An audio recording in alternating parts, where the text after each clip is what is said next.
Buntis ka sa quadruplets. Isang mali lang ay baka mawala ang mga bata. Pumunta ka agad sa ospital para maligtas sila. Naintindihan ko po, doktor. Papunta na po ako.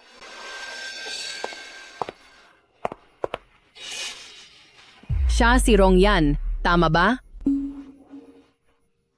Oh, Ikaw namang aagaw ka sa asawa ko. Ang lakas pa ng loob mong magbuntis ng anak niya? Anong nangyayari dito? Buntis pala si Rongyan sa anak ni Supervisor Huang. Kung titingnan siya, akala mo ay napakabait at inosente. Pero kabit pala, hindi po totoo iyan. Anong hindi? Noong nag-overtime ako noong gabing iyon, mismo kong nakita na pumasok siya sa opisina ni Supervisor Huang. Wala po akong ginawa kay Supervisor Huang. Wala po talaga. Ako.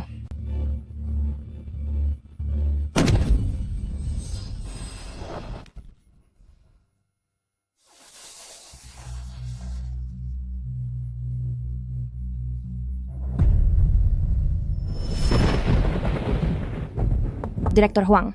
pasok. Maupo ka. Kararating lang sa akin ang hiling mo? Gusto mong mag-advance ng sweldo para sa 2 buwan. Opo. Kasi ang bayad sa chemotherapy ng nanay ko ay hindi pa nababayaran. Malaki ang gastos sa sakit ng nanay mo at maliit lang ang sweldo ng intern.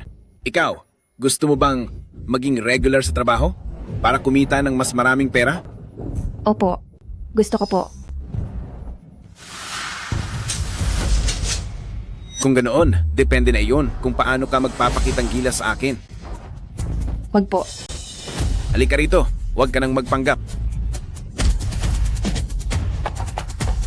Gusto mo bang sishatibuhin kita sa trabaho? Rongyan, bumalik ka rito. Huwag kang magpapatisod sa akin. Hinto! Sabi ng bumalik ka rito, tatanggalin kita sa trabaho.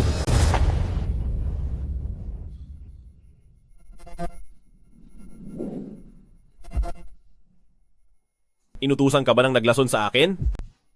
Naharangin ako rito.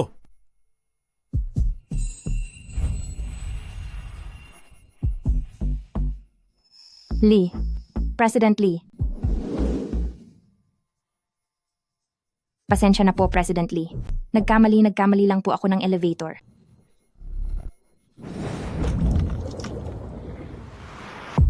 Nagpapanggap ka pa?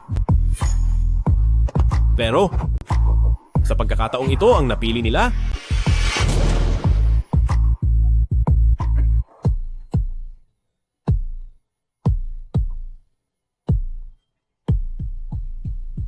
Ay kakaiba at kapansin-pansin.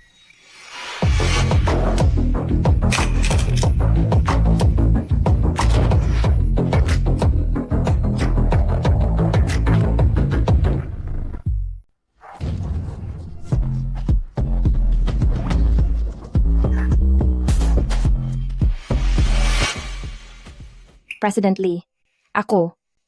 Pumunta ako rito para magtrabaho. Hindi para gawin ang bagay na iyon.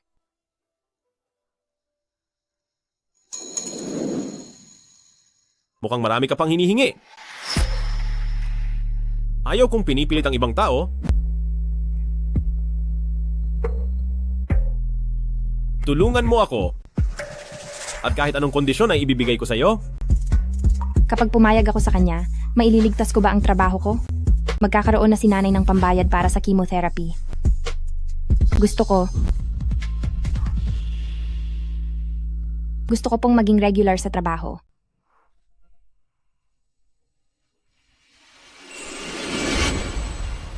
Sige ba?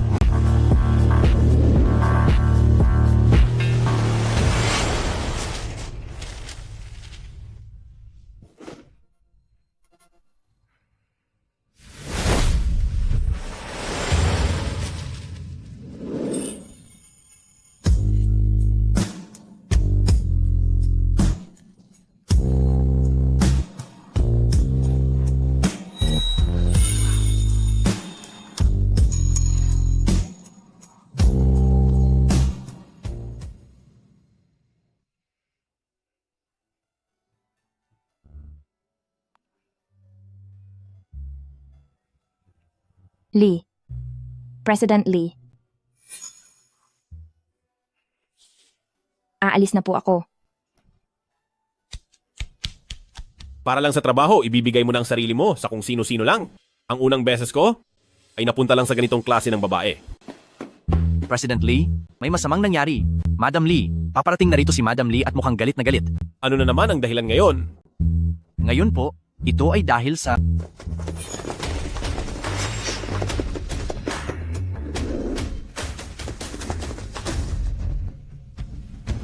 Li Jingchuan, saan ka nagtatago kagabi? Sabi ni Great Master, siguradong magtatagumpay ka kagabi. Nalinlang kitang uminom ng pampagising ng damdamin, pero hinayaan mo lang ang babaeng iyon na mag-isa sa kwarto buong gabi, habang ikaw ay tumakas. Sa loob ng 17 henerasyon, ay iisa lang ang anak sa pamilya Lee, lampas 30 taon ka na, pero wala ka pa ring asawa. Gusto mo bang matapos na ang lahi ng pamilya Lee? Kagabi! Pasensya na po, President Lee. Ako po. Nagkamali po ako ng nasakang elevator. Ibig sabihin, naging mali ang akala ko sa kanya. Bakit hindi ka makapagsalita? Magpaliwanag ka sa akin? Alamin mo kung saang departamento nakatalaga si Rongyan? Si Rongyan po... Parang mayroong isang intern sa advertising department na ang pangalan ay Rongyan. Punta tayo sa advertising department. Kahit na nawala ang unang pagkakataon, pero mataas ang sweldo sa Lee Group. Pagkatapos nito, makaka-focus na si Mama sa pagpapagamot niya. Rongyan, kaya mo to. Nandito ka na rin? Bilisan mo. I-turn over mo na ang computer ng kumpanya, pati ang mga mahalagang dokumento sa administration. I-turn over? Hindi mo ba nabasa ang email na ipinadala ko sa'yo? Tungkol sa internship, muna maging regular, sa inyong dalawa ni Wang Qiang, isa lang ang pipiliin. Si Wang Qiang ang nakapasa sa screening, at ikaw ay tanggal na. Pero sabi ni President Lee, hindi ba't nangako siyang gagawin akong regular? Bakit parang... Tatanggalin si Rongyan? Di ba yung project proposal ni Rongyan ay kapapanalo lang bilang best of the month? Mas magaling ang trabaho niya kaysa kay Wang Qiang. Pinag-iinitan ba siya? Heis, anong magagawa natin? Babae kasi siya. Pagdating sa stress tolerance at lohika, natural na kaming mga lalaki ang mas angat. Tsaka isa pa, nag-effort akong turuan siya sa loob ng 2 taon. Pero kapag nagpakasal at nanganak na siya, pahirap lang siya sa kumpanya, di ba? Director Huang, hindi pa tapos ang probationary period ko. Marami pa akong tinatapos na proyekto.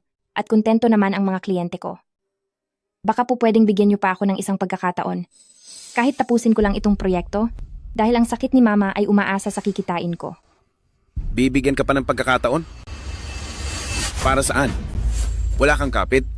Wala kang koneksyon? At ayaw mo namang gamitin ang pagkababae mo? Anong karapatan mong manatili? Ako ang batas sa advertising department.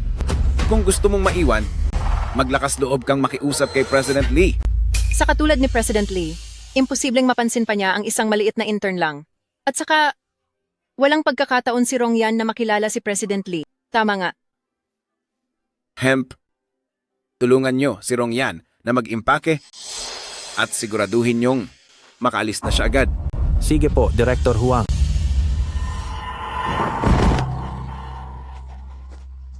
Ito ang napapala ng mga hindi sumusunod sa akin. Tingnan ko lang kung sino ang tutulong sa'yo ngayon. 10 taon akong sumusunod kay President Lee, pero ngayon ko lang siya nakitang personal na pumunta para lang irregular ang isang intern. Mukhang ang takbo ng buhay dito sa Lee Group ay malapit nang magbago. Aw! Kahit tinanggal ka na ng kumpanya, mayroon kang nakuha mula nung nakaraang buwan na bonus na ayon sa regulasyon ay dapat ibigay. Hindi ba't kailangan ng mama mo ang pambayad sa chemotherapy niya? Ngayong buwan para dito?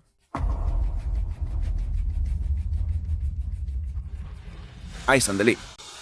Tamang-tama, may dinner ang buong departamento mamayang gabi at ako na ang nagdesisyon para sa iyo na ang perang ito ay gagamitin para sa pagkain sa mga katrabaho natin. Tutal naman ay matagal na tayong nagsama. Salamat sa libre, Rongyan. Tunay ngang napakamaalahanin ng ating Director Huang sa ating lahat, hindi ba? Salamat, Director Huang.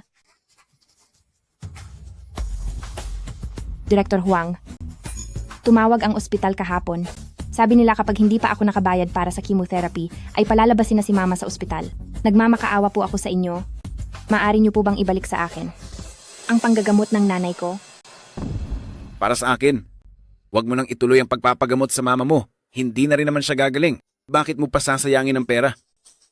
Pero, kung mapilit ka talaga, hindi namang imposible na makuha mo iyan. May kailangan ka lang gawin.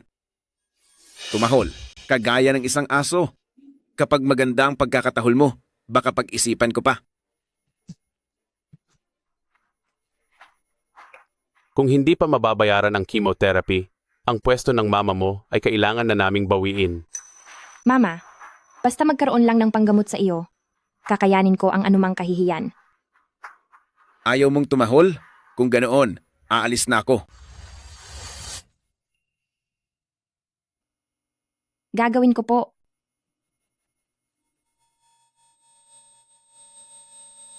Rongyan,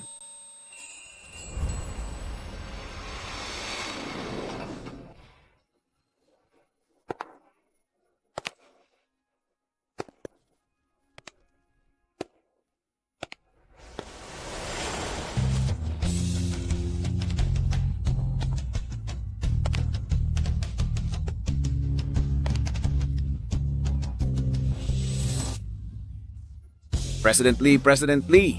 Ang direktor ng advertising department na si Huang Jianren, dahil sa diskriminasyon sa mga babaeng empleyado at paulit-ulit na paggamit ng kapangyarihan para sa sariling interes mula sa araw na ito, ay bababa sa pwesto bilang supervisor at mawawalan ng 6 na buwang sweldo. President Lee, Special Assistant Song, wala po akong kasalanan. Umalis ka na dito.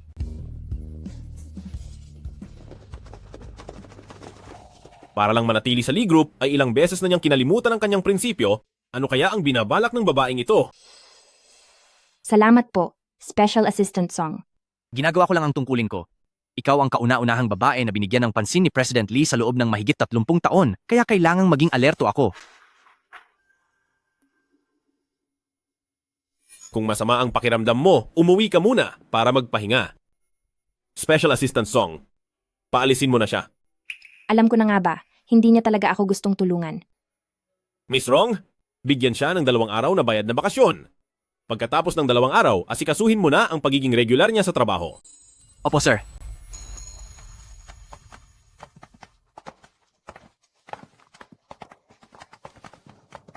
Ang kompensasyon ko sa kanya para sa nangyari kagabi, ipadala niyo na. Nasunod na po ang inyong utos, naipadala na po.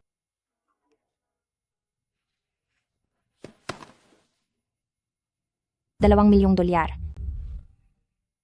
milyong? Bakit mo ako bibigyan ng $2 milyong? Nay, Yan. Kararating lang ng nurse. At ang sabi niya, ang bayad para sa chemotherapy ngayong buwan ay matagumpay nang nabayaran. Ang boss niyo po ay binigyan kayo ng paunang sweldo.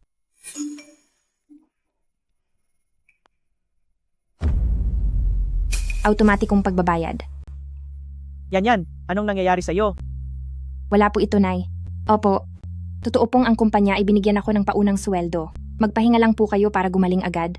Pagkatapos ng trabaho ko mamayang gabi, ay babalik ako para bisitahin kayo.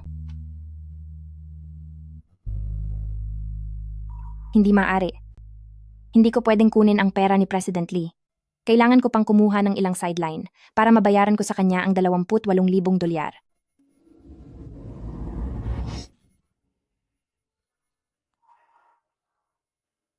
Ano bang nangyayari ngayon?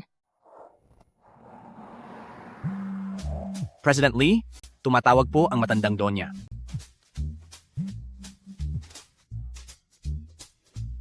Hello, Nay.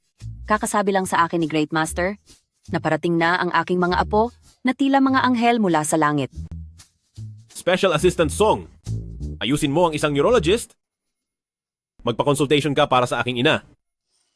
May sakit ka na naman ba dahil sa kagustuhang magkaapo? Ikaw ang may sakit. Kayong lahat ang may sakit. President Lee, nakahain na po ang lahat ng pagkain. Gusto ko po kayong ayain sa isang toast. Sa proyektong ito sa timog ng lungsod, umaasa po ako sa inyong tulong at gabay.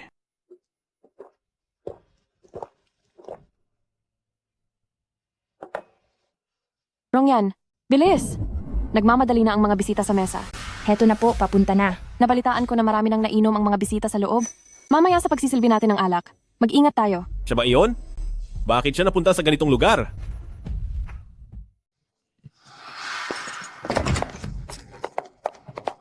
Bakit ang tagal naman i-serve ng alak? Pasensya na po mga bossing, pinaghintay namin kayo ng matagal.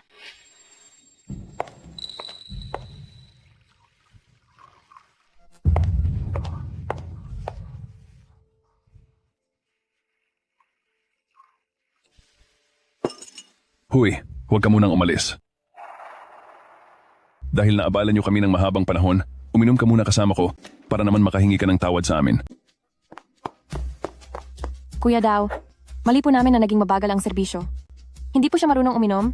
Kung gusto niyo po, ako na lang ang iinom para sa kanya. Ano po sa tingin niyo? Ate na, okay ka lang ba? Okay lang ako. Magandang babae ang gusto kong makasama at mukha kang matanda. Masamang babae ka, umalis ka sa harap ko. Iinom ka ba o hindi? Hindi po ako umiinom. Kung hindi mo alam, dapat kang matuto. Pinapaalalahanan kita, may hangganan ang pasensya ni Kuya Daw.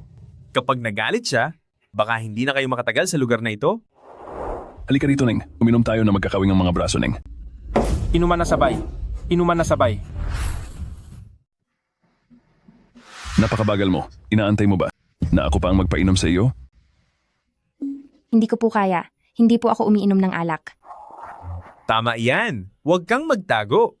Huwag kang tumakas. Nagtrabaho ka rito. Hindi ba't para makishot sa amin? Hindi po ako umiinom. Makiinom ka na sa akin para masaya. Inuman na.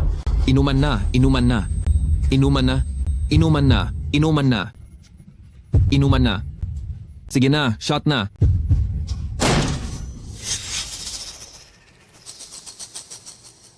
Sino ba itong walang galang na nangahas na pumasok sa akin?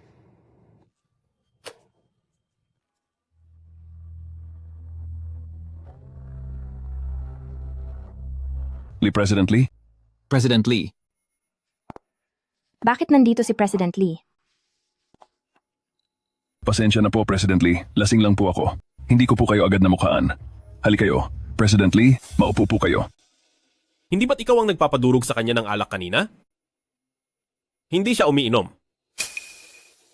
Ako ang iinom para sa kanya.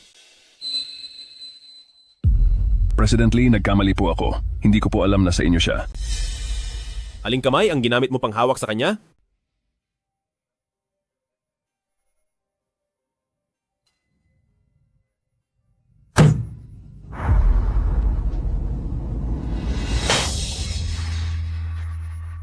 President Lee, patawarin niyo po ako sa pagkakataong ito. Hinding-hindi ko na po uulitin. Layas. Alis.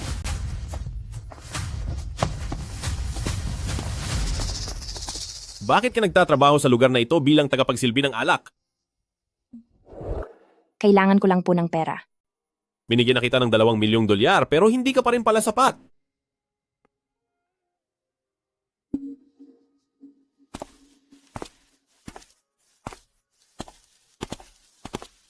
President Lee, madilim na po sa labas. Hahayaan lang po ba talaga natin si Binibining Rongyan? Akala ko ay nagkamali lang ako ng tingin sa kanya noong gabing iyon. Pero sa huli, lahat pala ay dahil lamang sa pera. Gagawin niya ang lahat dahil sa pagkasilaw sa salapi. Bigla na lang tumangging magpagamot ang mama mo. Hindi rin namin alam kung ano ang dahilan. Pumunta ka agad dito sa ospital ngayon din. President Lee, aalis na po ba tayo? Tara na! Tigil. President Lee, si Miss Rongyan iyon. Hayaan mo siyang tumakbo. Wala akong pakialam sa kanya.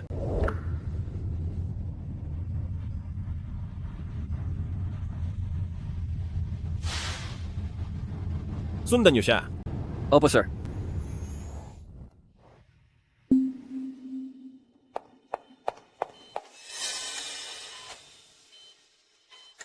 Ma,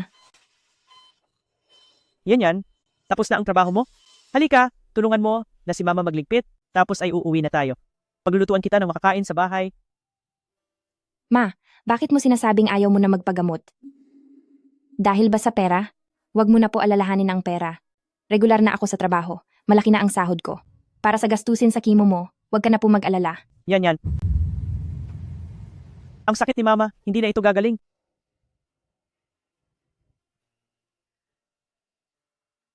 Si Uncle Lee sa kabilang kama, wala na siya kaninang umaga. Naubos ang lahat ng pera ng mga anak niya, 2 taon siyang nagpagamot. Pero sa huli, wala ring nangyari. Yan. Alam ni Mama na napakabuti mong anak. Pero hindi dapat maging makasarili si Mama. Ayaw na kitang maging pabigat pa. Ma, nagmamakaawa ako sa iyo. Sinasamo ko po kayo. Ma, parang awa mo na. Subukan natin ulit, please. Nagmamakaawa po ako.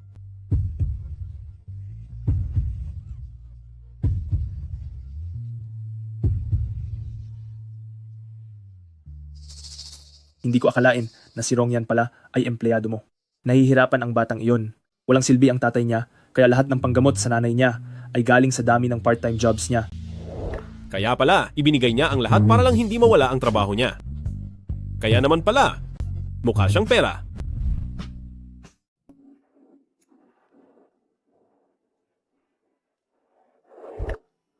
President Lee. Sakay na. Ihahatid na kita.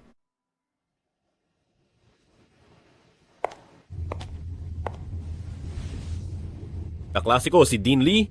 Nasabihan ko na siya tungkol dito. Gagamitin ang pinakamagandang paraan para gamutin ang nanay mo. At isa pa, para sa susunod na gamutan ng nanay mo, si Lee Group na ang sasagot sa lahat ng gastos. Salamat po, President Lee. Pero, Huwag kang mag-alala. Ang pribilehiyong ito ay hindi lang para sa iyo.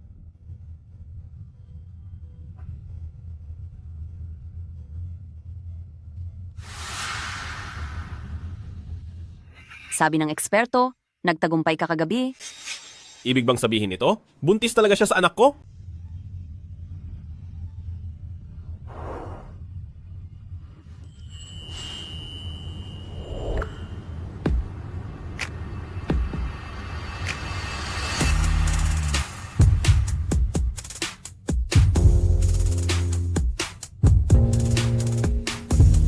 Diyos ko, hindi ko akalain na si President Lee na hindi mahilig sa babae ay hahayaan ng ibang tao na sumandal sa balikat niya. Special Assistant Song.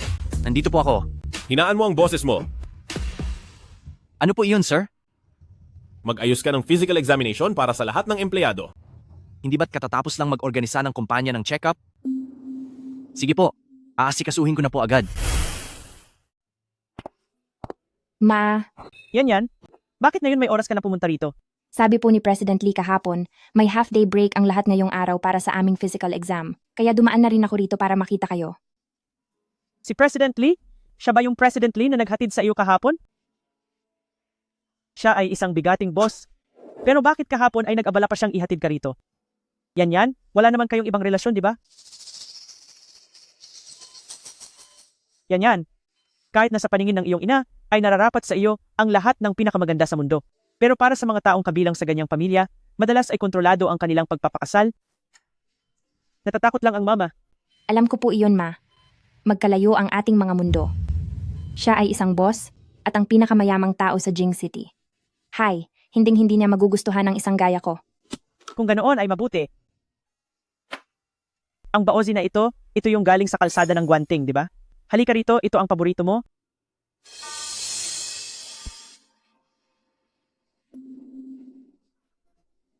Bakit? Anong nangyari? Wala po ito. Pakiramdam ko lang ay naduduwal ako kamakailan. Ang iyong dalaw ngayong buwan, hindi ba't huli na ito ng ilang araw? Buntis po kayo at quadruplets po ito. Kung gusto niyo po silang ituloy, kailangang sumailalim sa pagsusuri para sa mga panganib ng multiple pregnancy. Umuwi po muna kayo at pag-usapan niyo ng asawa niyo.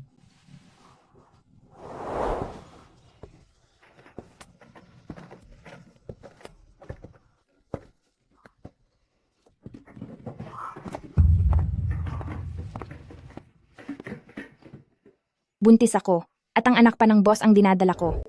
Kapag nalaman niya ito, tiyak na magagalit siya. Mga anak, hindi sa ayaw ko kayong isilang, pero natatakot ang nanay na baka pagkaanak ko sa inyo, ay maghirap lang kayo kasama ko.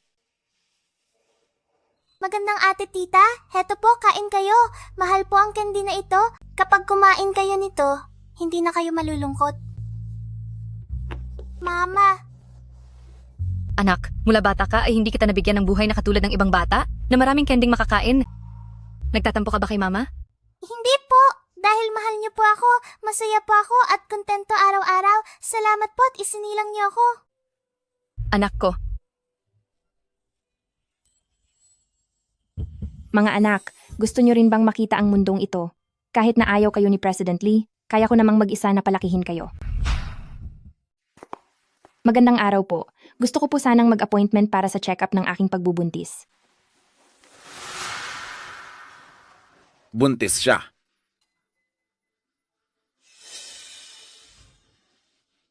Old Huang. Sino siya? Isa lang siyang ordinaryong intern. Rongyan, tapos ka na ba sa pagsisiyasat mo?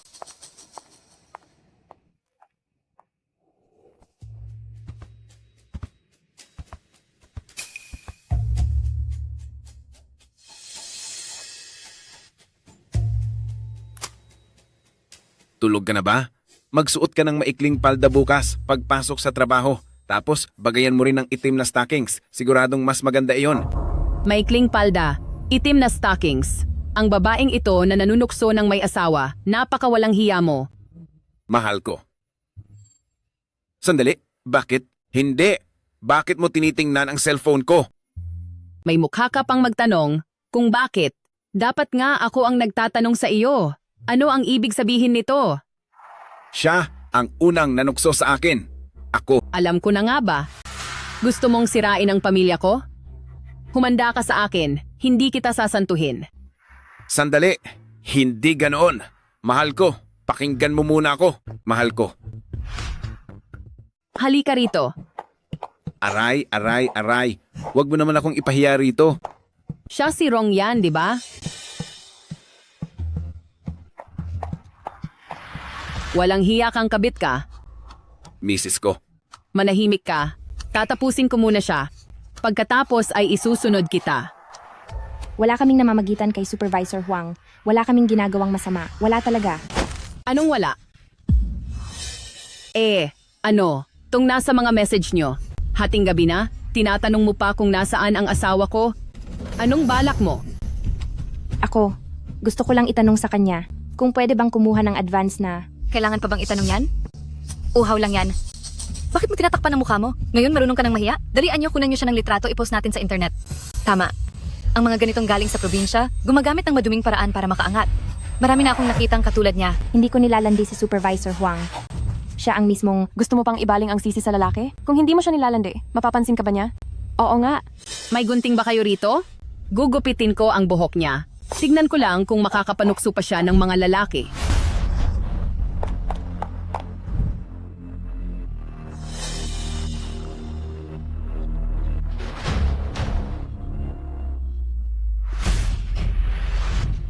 Huwag. Huwag, pakiusap. Grabe, itong si Rongyan sa advertising department, kabit pala. Ang lala nito, nahuli sa akto ah. Gusto ko tuloy pumunta sa 6th floor sa advertising para tignan. Sige mga pre, balitaan niyo ako. Ano? Buntis na talaga siya? Ipinakuha ko ang record ng check-up niya. 3 weeks na ang baby. Eksaktong tumapat sa araw noong pinahulaan mo siya. Naku, ang galing. Ikaw na bata ka, gumawa ka na pala ng paraan ng hindi nagsasabi. Hay, salamat. Salamat sa mga ninuno ng pamilya Lee, sa gabay nila, at ang 30 anyos kong anak, sa wakas ay magkakaroon na ng asawa at anak. May litrato ba ang manugang ko? Pakita mo sa akin kung anong itsura niya. Mayroon po ako. President Lee, may masamang nangyayari. Si Miss Rongyan po, kinakawawa.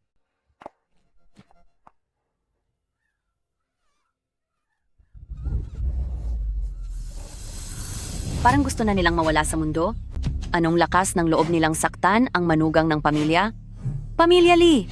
Bilis, sunduin niyo ang manugang ko at siguraduhing ligtas siyang makakabalik.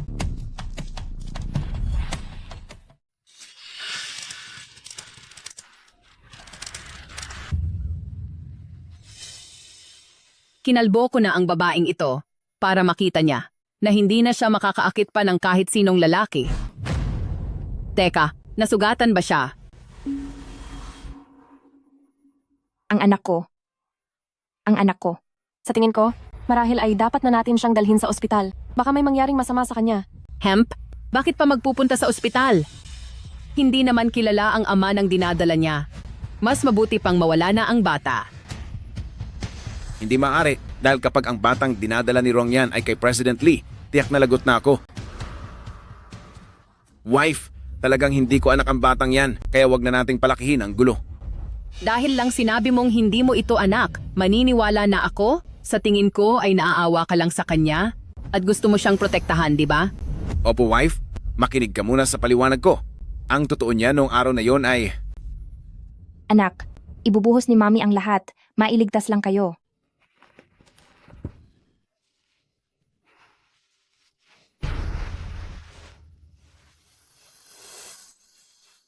Huwag mo akong takutin gamit ang pangalan ni President Lee. Alam kong matagal mo nang gustong magkaanak ng lalaki, kaya hindi mo matanggap na may mangyayaring masama sa bata sa loob ng tiyan niya? Hoy! Saan ka pupunta? Habang narito ako, huwag mong isiping makakapunta ka sa ospital. Hindi ka makakaalis. Hindi kita hahayaang umalis. President Lee, maaari mo bang iligtas ang ating anak? Halik kayo rito at hawakan niyo siya. Bibigyan ko pa siya ng isa pang sipa. Sugod!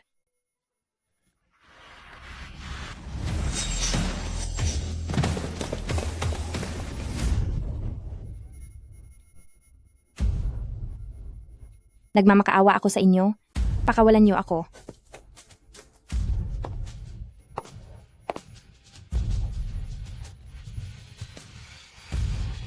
Tumigil kayong lahat.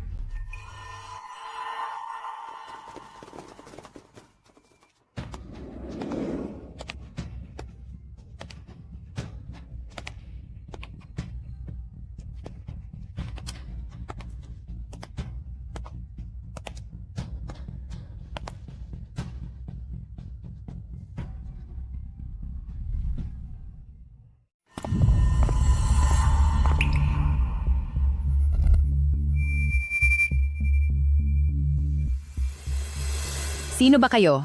Ang asawa ko ay isang supervisor sa advertising department. Wala kayong pakialam dito. Magandang araw po, President Lee. Magandang araw po, President Lee. Lee, President Lee, Siya si President Lee? Lao Huang. sinabi ko naman sa iyo, hindi ko anak ang batang ito. Anak, ang tatay ninyo, nandito na para iligtas tayo. Ngayon ay siguradong tapos na tayong dalawa. Ano pang hinihintay ninyo? Kapag nakita ko pa sila ulit dito sa capital city, kayo ang mananagot sa akin. Maliwanag po.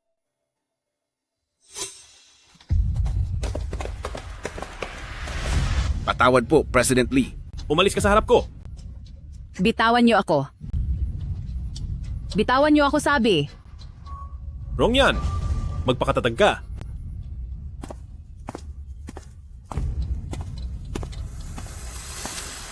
Alisin sa pwesto si Huang Jianren. Sa lahat ng katungkulan sa Lee Group parusahan ang kanilang mga kamay. Ilabas sila. Wag, maawa po kayo. Patawarin niyo po ako. Hindi niyo pwedeng gawin ito. Hindi niyo pwedeng gawin ito sa amin. Nagsusumamo ako sa iyo. Wrong yan. Huwag kang matutulog. Naririnig mo ba ako?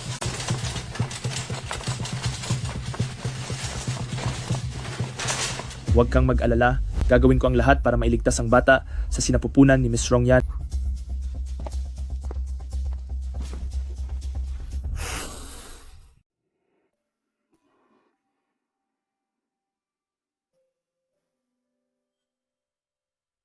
Pasensya na po, President Lee. Ginawa na po namin ang lahat. Mahina na talaga ang katawan ng ina at nabagsakan pa ang tiyan niya. 4 na bata. Ngunit wala silang lahat.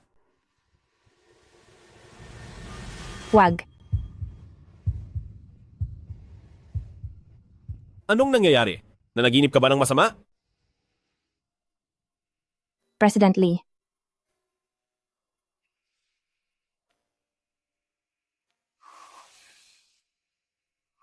Huwag kang mag-alala.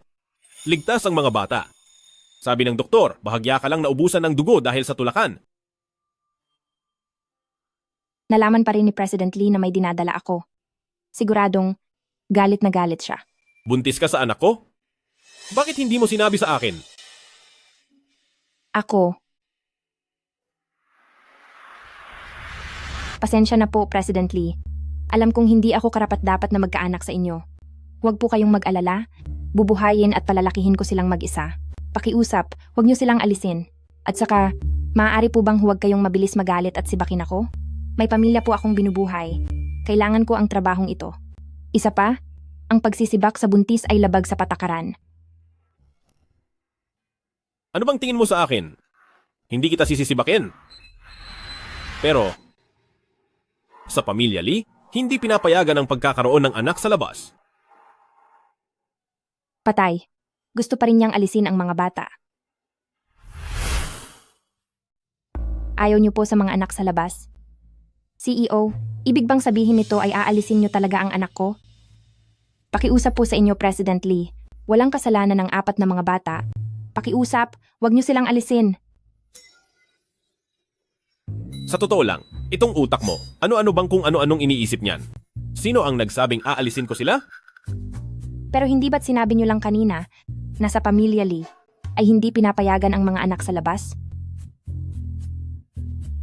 Kaya ang ibig kong sabihin, magpakasal tayong dalawa. Kapag ipinanganak na ang mga bata, magiging legal na ang pagpasok nila sa pamilya Lee. Kasal? Sa inyo po? Sa antas ng kanilang pamilya, tayo na mula sa simpleng pamilya ay hindi tayo nararapat sa kanila. Natatakot si Mama.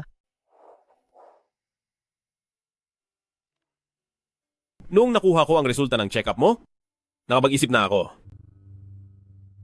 Isang kasalang may kontrata. Kapag maayos nang naipanganak ang mga bata, bibigyan kita ng $100 milyong. Mula pagkapanganak hanggang sa paglaki nila, ang lahat ng gastos ay sasagutin ng pamilya Lee. At saka, tungkol sa sakit ng nanay mo, nakipag-ugnayan na ako sa mga eksperto sa ibang bansa. Magkakaroon sila ng kumonsulta sa susunod na Miyerkules. Talaga po? Kaya naman, pipirma ka ba?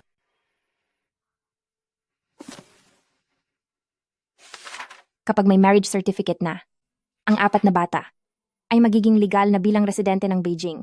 Hindi lang magiging madali ang pag-aaral nila, lalaki pa sila sa pamilya Lee. At si Mama naman ay makakakuha ng mas mabuting paraan ng paggamot. Para kay Mama at sa mga bata.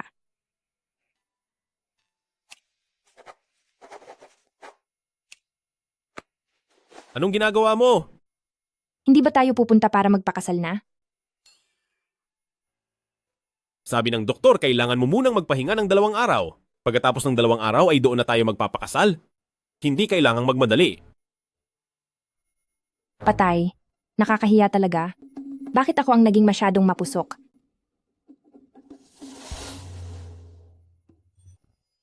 Ngayong oras na ito, gutom ka na ba?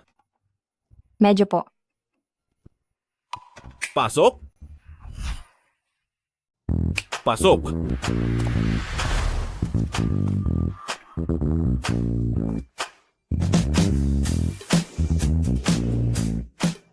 Ito. Ang dami naman nito.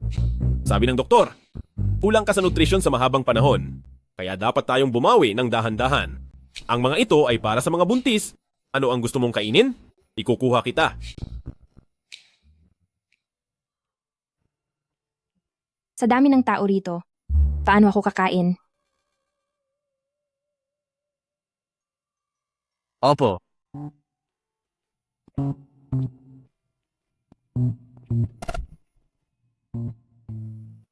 Pwede ka nang kumain ngayon.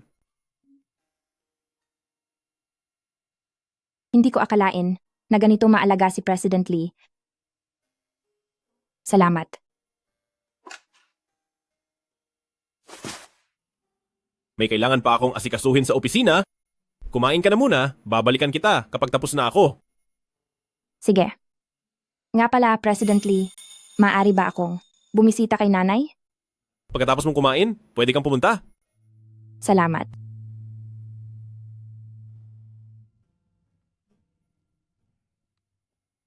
Para nga siyang isang maamong kuneho.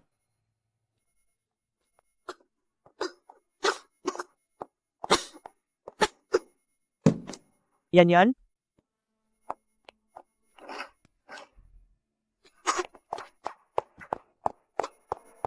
Hello po. Maari po bang makiusap na huwag po kayong manigarilyo rito sa loob? Katatapos lang ng chemotherapy ng nanay ko. Masyado pa siyang mahina. Magandang araw po. Hindi ako bingi. Bakit? Sa'yo ba itong ospital? Nakaka-stress na nga rito sa loob. Wala ako sa mood, kaya ano ang masama sa paninigarilyo? Kung naiirita kayo sa usok, doon kayo lumipat sa VIP room. Mas maganda ang hangin doon. Sasabihin ko sa inyo, nayayamot ako sa mga taong galing sa probinsya na katulad nyo. Kapag may sakit, agad kayong luluwas dito sa malaking lungsod at inuubos nyo ang mga serbisyong medikal para sa aming mga taga rito. Kayo na nga itong walang kapangyarihan at mahirap. Hindi pa kayo marunong lumugar at magpakumbaba? Gusto mo bang maturuan ng leksyon? Kayo. Yan. Hayaan mo na. Gusto rin naman ni Mama na lumabas muna para makalanghap ng sariwang hangin. Samahan mo na lang ako.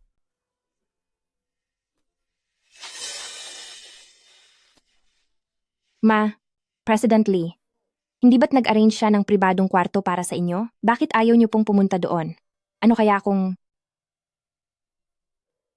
Yan. Hayaan mo na. Dahil sa iyo, pumayag si President Lee na siya muna ang magbabayad ng lahat ng gastusin sa ospital. Ayaw ni Mama na magkaroon ka ng malaking utang na loob sa kanya dahil baka balang araw ay hiyang-hiya ka na sa harap niya. Tara na.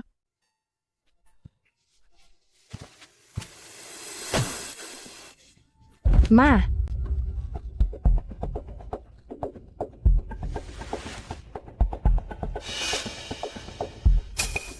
Naku, Ale, bakit ba kasi hindi ka nag-iingat?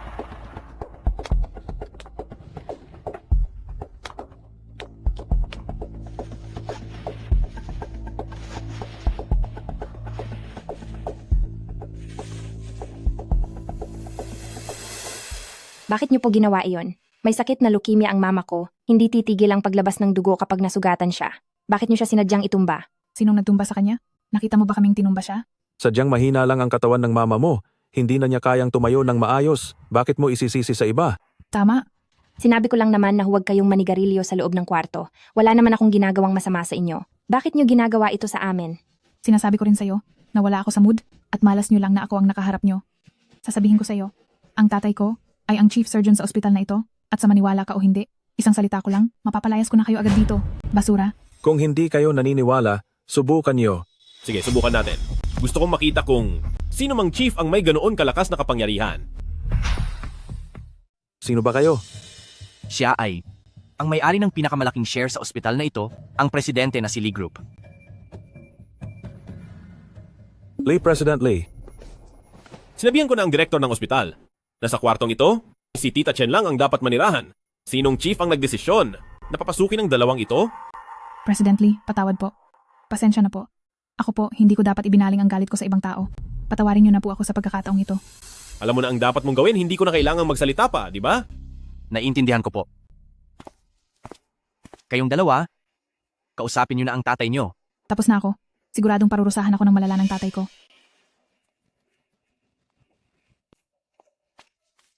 Bakit ka bumalik? Sabi mo ay may importante kayong gagawin sa opisina?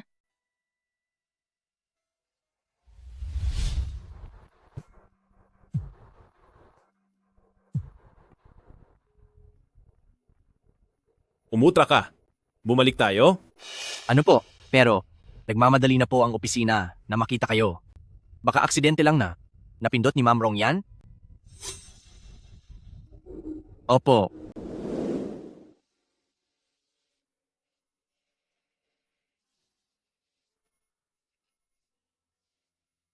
Nay, anong nangyayari sa inyo?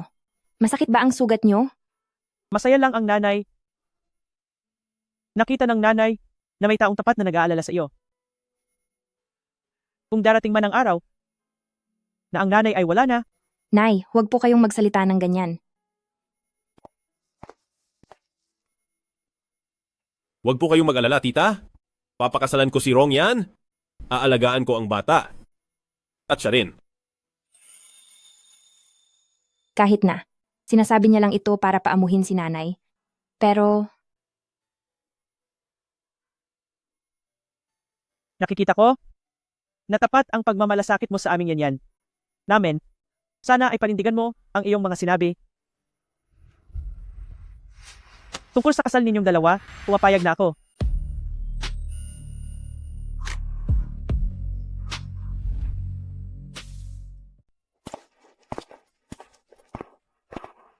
Hindi ko akalaing. Magpapakasal ako sa sarili kong boss.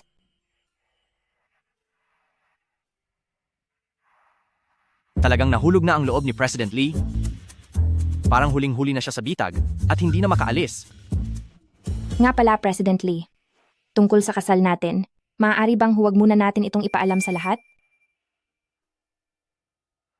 Bakit? Natatakot akong maapektuhan ang trabaho ko. At sinabi rin ni Mama na kapag mahirap ka, walang nakakaalala sa iyo. Pero kapag mayaman ka, biglang maraming kamag-anak ang susulpot. Kapag nalaman ng mga malalayong kamag-anak namin, siguradong guguluhin nila ang mama ko. Sige. Susunod ako sa gusto mo.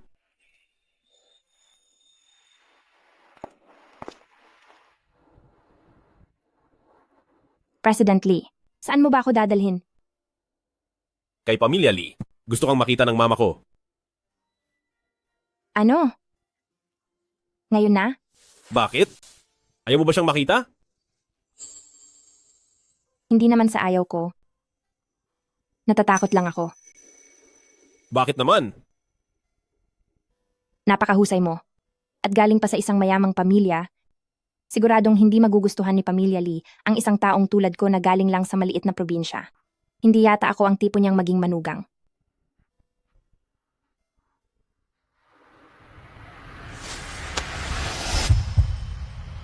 Kung ano-ano na naman ang iniisip mo. Huwag ka nang mag-alala, Batang Ginang. Si Madam, hinding-hindi kanya mamasamain. Malalaman mo rin pagdating natin doon.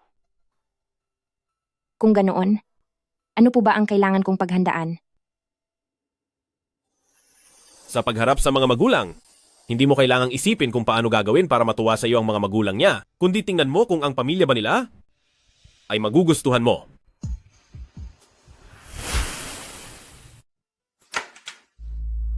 Ito? Ang laki naman yata nito? Welcome po sa inyong pag-uwi, Batang Ginang. Anak. Hija, ilang taon ka na naming hinihintay at sa wakas, dumating ka na rin? Siya ang mama ko. At siya naman ang tiyahin ko. Akala ko nga ang matandang si Jing Chuan ay wala nang kukuha, pero hindi ko akalain. Yaner, napapatusin mo siya. Halika, maupo ka muna. Yan. Wala namang iba ang pamilya natin, kundi puro pera lang. Ito ang mga regalo ni Mama para sa iyo, kaya kailangang tanggapin mo ito. Ito ay? Nasa real estate business ako, tiyahin. Kaya mga bahay lang ang maibibigay ko sa iyo. Sana ay huwag mo kaming masamain. Ganito ba talaga sa mayamang pamilya? Masyado naman itong labis. Sabi ni Jing Chuan, alam kong marami kang pinagdaanang hirap simula nung bata ka pa. Huwag kang mag-alala.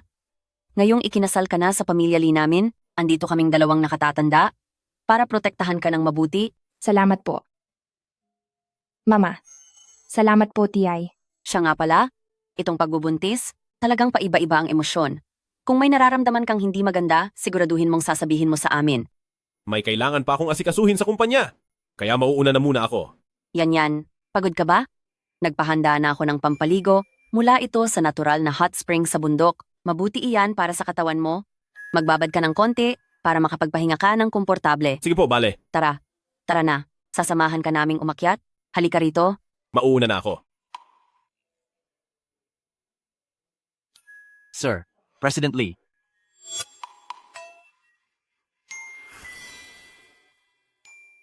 Batang Ginang, ito ang kwarto ng senyoro. Magkasama kaming. Titira ni President Lee? President Lee pa rin ang tawag niyo sa kanya. Kasal na po kayong dalawa ng senyoro. Mamawang ano po iyan? Bago po kayo dumating, ipinag-utos po sa amin ni Madam na linisin ang buong pamilya Lee. Mga lumang gamit po iyan mula sa kwarto ng senyoro, nakalimutan lang pong ilipat. Mga lumang gamit? Pwede ko bang makita? Siyempre po, pwede. Ganoon pala. Marunong din pala siyang ngumiti. Akala ko mula pagkabata hanggang paglaki ay palaging seryoso ang mukha niya. Sino po ito? Siya po si Yunying, ng pamilyang yun. Sila ng senyoro po, ay sabay na lumaki mula noong bata pa. Hindi ko napansin noon. Pero bakit parang si Miss Yun at ikaw po ay magkamukha? Sina Miss Yun at ang senyoro po, laging magkasama mula noong bata pa sila. Pagkabalik niya ng bansa, pupunta na siya agad sa Lee Group para hanapin ang senyoro. Batang ginang, may nasabi ba akong mali? Sina Miss Yun at ang senyoro po, laging magkadikit mula pa noon. Si Miss Yun at ikaw, Parang magkahawig kayo. Ano bang iniisip mo, Rongyan? Kahit na isa ka lang kapalit niya. Normal lang iyon. Pinakasalan ka niya. Dahil lang talaga sa bata sa sinapupunan mo. President Lee, dati, kapag natapos ka na sa trabaho, parang ayaw mong umuwi ng maaga, bakit ngayon po parang nagmamadali yata kayo? Single ka lang kaya wala kang alam? Ang President Lee natin ngayon ay may mahal na, kaya syempre, excited na siyang makauwi. Tama ba ako, President Lee? Pasensya na po. Bakit ka natutulog sa sahig? Dahil sa totoo lang, peke lang ang kasal natin. At ang matulog sa iisang kama ay parang hindi tama. Rongyan, kamukha mo lang ang babaeng mahal niya. Kailangan mong Bahala ka. kailangang manatiling gising sa katotohanan. Nga pala, President Lee, ang mga binigay na gamit ni tita, hindi ko pwedeng tanggapin. Nilagay ko na ang lahat sa cabinet. Tungkol naman sa 2 milyong dolyar na binigay mo, tumatikong kinaltas ng ospital ang 30,000 dolyar. Kapag nakuha ko na ang sweldo ko, ibabalik ko ang lahat sa iyo. Ganon ba talaga niya kaayaw na magkaroon ng ugnayan sa akin? President Lee, Bahala ka.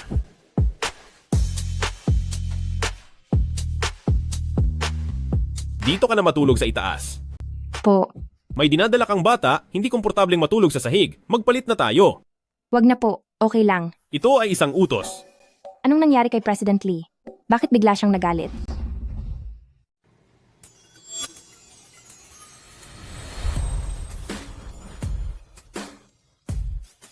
Baby, ang daddy nyo ay medyo gwapo rin, hindi ba?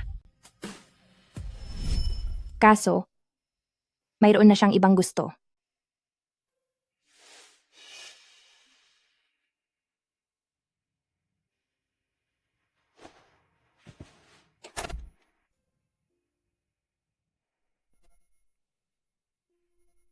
Ang babaeng gusto ko ay hindi ba't ang babaeng ito? Napakaganda talaga ni Director Yun at ang galing pa. Napakaganda ng kutis mo, Director Yun. Magandang umaga, Rongyan. Magandang umaga, Zhao Zhao. Anong ginagawa ng lahat? Mula nang matanggal si Manager Huang, may bagong direktor na itinalaga sa advertising department at ang lahat ay abala sa pagsipsip sa kanya. Sabi ni Mama Wang, si Miss Yunying ay kababata ni President Lee. Pagbalik niya sa bansa ay pumasok agad siya sa Lee Group. Yuan? Hindi mo ba napapansin? Sina Supervisor Yun at Rongyan ay magkamukha silang dalawa? Kung hindi mo pa sasabihin, parang may pagkakahawig nga talaga sila. Balita ko, dati, si Supervisor Yun at President Lee ay magkababata. Noon namang pinoprotektahan ni President Lee si Rongyan, maaari... Ginamit lang na pansamantala? Sabi ko na nga ba? Sa estado ni Rongyan, paano siya magugustuhan ni President Lee? Doon na malilinawan ang lahat. Nag-message si Supervisor Yun sa group chat. May meeting daw, tara na. Tara. Welcome po, bagong supervisor. Magandang araw sa lahat, ako si Yunying. Mula ngayon, bahagi na ako ng malaking pamilya ng advertising department. Asahan ko po ang inyong paggabay. Pinatawag ko kayong lahat ngayon, hindi lang para magkakilala tayo, kundi dahil mayroon din akong dapat i-anunsyo. Ang advertising department natin ay kailangang ayusin ang istruktura ng mga tauhan, kaya kada 6 na buwan ay magsasagawa tayo ng pagbabawas ng mga empleyadong nasa huling ranggo. Pagbabawas ng tao? Base sa mga nakaraang performance, ang 2 nasa huling pwesto ngayon ay sina Rongyan at Lin Yuan. Kailangan ninyong maglaban sa gagawing project proposal, at ang kliyente ang magdedesisyon kung sino ang mananatili. Ano? Iyon lang. Sinisiguro kong hindi ko siya aapihin, pero pagdating sa iba, wala na akong pakialam doon. Tapos na ang meeting. Bigla kang bumalik ng bansa at pinilit mo pa si Mama na ipasok ka sa Lee Group. Bakit mo ba ito ginagawa? Siyempre, dahil ang advertising department ng Lee Group ay ang pinakasikat at nangunguna sa buong bansa. Huwag mong sabihing iniisip mo na dahil sa Rongyan mo kaya ako bumalik.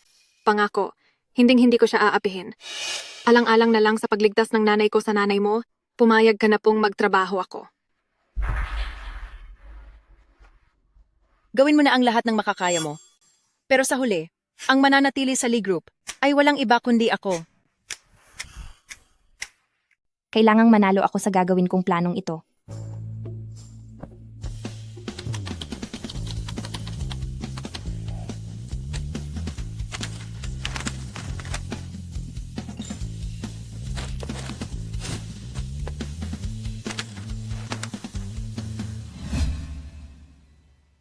Alis na kami, paalam.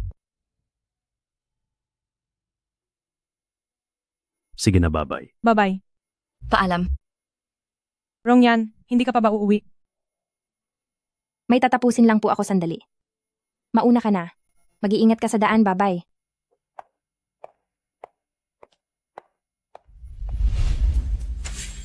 Noong nagdala ka noong tanghali, hindi rin niya kinain. Galing lang ako ulit sa departamento ng advertising at abala pa rin po ang young madam. Ang sabi po ay gumagawa siya ng isang napakahalagang plano. Sa tingin niyo, sir, para saan pa itong ginagawa niya? Sa kanya na ang kalahati ng Lee Group, bakit pa siya kailangang magpakapagod ng ganyan? President Lee, saan kayo pupunta?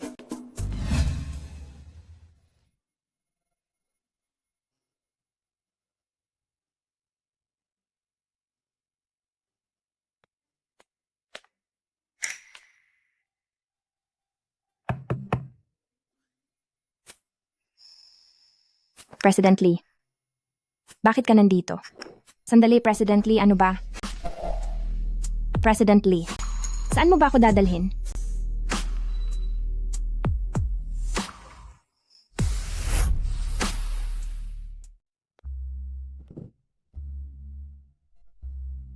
Anong oras na ba? Ni hindi ka man lang kumain? Kung hindi ka gutom, paano silang apat? Pasensya na. Nakalimutan ko. Sige na, kumain ka na. Napakamaalalahanin ni President Lee sa akin. Pero siguro, dahil lang iyon sa mga bata? Bakit nakalimutan mo ng kumain? Inaapi ka ba ni Yunying? Hindi po. Hindi iyon. Gusto ko lang na lalo pang magsikap para mapaganda ang proposal ko at para piliin ng kliyente ang gawa ko. Mahirap ba ang proposal na iyan? Gusto ko lang po talagang galingan pa. Ipadala mo sa akin, titingnan ko. Tama naman ang direksyon, pero masyado mong binibigla. Masyadong binibigla? Nilagay mo lahat ng magagandang puntos, kaya wala nang naging focus. Pagsusuri sa target audience, mga babaeng edad 25 hanggang 30 na naghahangad ng magandang kalidad ng buhay. Ang ganitong linya, pwede itong ilagay sa kahit anong proposal. Paano po dapat ang pagkakasulat nito? Tingnan mo, unahin mo ang bahaging ito, ilagay mo rito, tapos pagsamahin mo lahat, at ganoon lang yon. Dito po. Ako na po.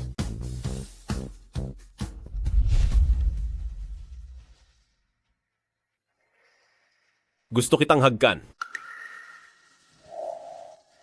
May 5 segundo ka para tumanggi. 4. 3. 2.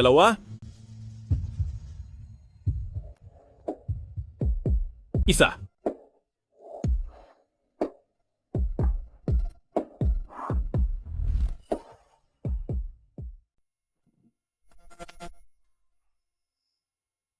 Anong problema? Binigyan na kita ng oras para tumanggi. President Lee. Narito na siyang muli. Kaya kailangan na nating lumayo sa isa't isa. Siya?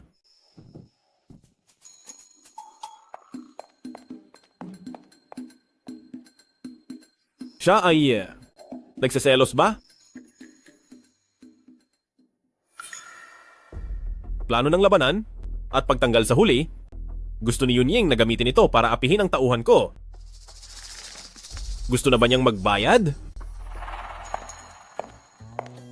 Boss Cindy, ang tagal nating hindi nagkita. Matagal na nga. Aalis ako mamaya para sa trabaho, kaya simulan na natin. Dito po tayo.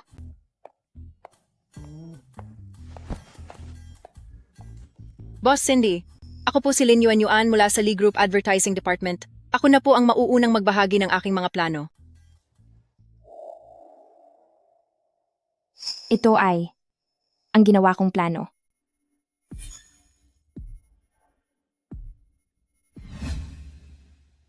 Ang binagong plano ni President Lee ay talagang kakaiba. Wrong yan, aabangan ko ang gagawin mo mamaya.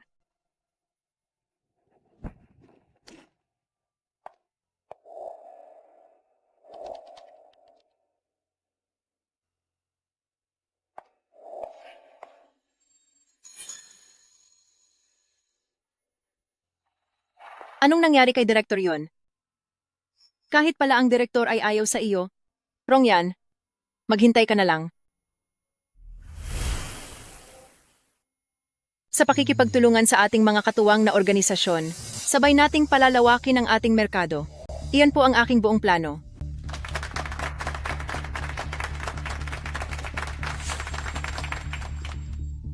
Rongyan, sa pagkakataong ito, siguradong mawawala ka na rito. Salamat sa inyong lahat. Hindi ko akalain na ganito kagaling ang plano ni Ate Yuan Yuan. Mukhang matatanggal na sa trabaho si Rongyan. Rongyan, ikaw na.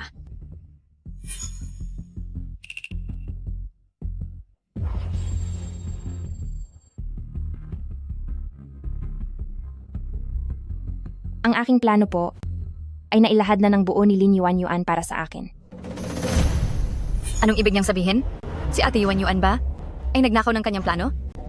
Baka hindi lang matanggap ni Rongyan ang pagkatalo, kaya kung ano-ano na ang sinasabi niya. Rongyan, ang kapal din talaga ng mukha mo. Ano naman ang ebidensya mo para mapatunayan na sa'yo ang planong ito?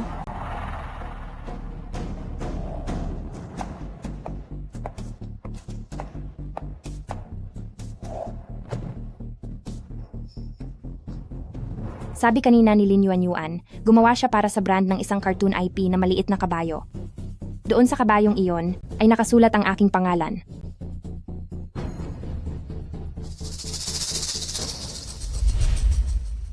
Ngayon ay marunong ka na talagang maghanda ng alas. Siyempre naman, mula nang makasama kita ng matagal, marami na akong natututunan sa iyo.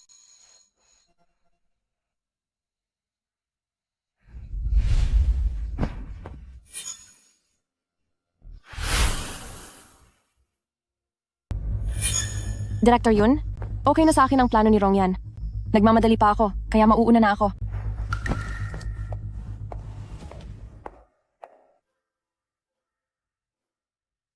Dahil dyan, Rongyan, mananatili ka sa advertising department. Lin Yuan Yuan, ayon sa mga panuntunan, tanggal ka na sa trabaho.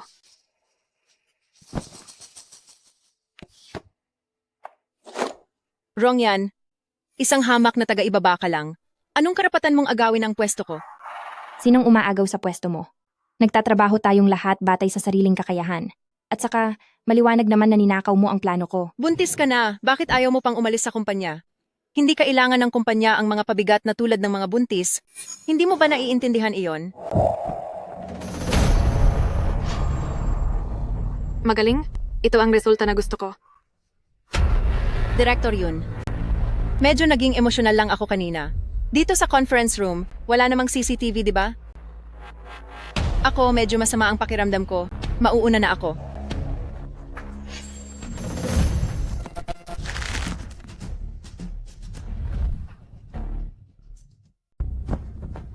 Anong ginawa mo sa kanya? Kuya Jing Chuan, nasa kumpanya tayo? Hindi yata maganda ito? President Lee, maayos na ako.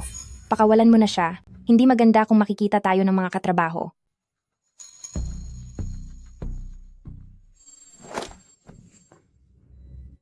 Bakit? Mukhang mas nakikinig si Kuya Jing Chuan sa iyo. Special Assistant Song. President Lee, Dalhin siya sa legal department at siguraduhing wala nang kukuha sa kaniya sa buong industriya. Opo. President Lee, patawad, nagkamali ako. President Lee. Kuya Jing Chuan, patawad po. Wala talaga akong kinalaman na sasaktan niya si Rongyan. Wala akong kahit anong kinalaman sa nangyari. Maniwala ka. Kung hindi dahil sa ginawa mong pagpili ng matatanggal sa trabaho, hindi sana mapupuntirya si Rongyan. President Lee, maayos na po talaga ako. Huwag na po kayong mag-away dahil sa akin. Huwag kang mag-alala. Gagawan ko ito ng paraan para mabigyan ka ng hustisya.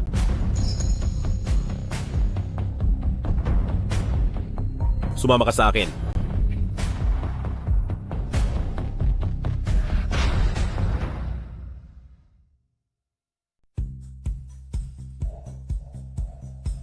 Rongyan, napakagaling mo talaga ngayong araw. Malayong malayo sa dating ikaw. Nasunod-sunuran lang. Siguro ay, dahil binigyan niya ako ng lakas ng loob. Siya? Kamakailan kasi, Kumuha ako ng teacher para sa public speaking. Hi, tara na. Para i-celebrate ang pagkakuha sa proyekto, ililibre kita ng masarap na pagkain. Sige, sige. Teka, hindi pala. Hindi ba nagda-diet ka ngayon? Bukas na lang ako magda-diet. Tara, bilis.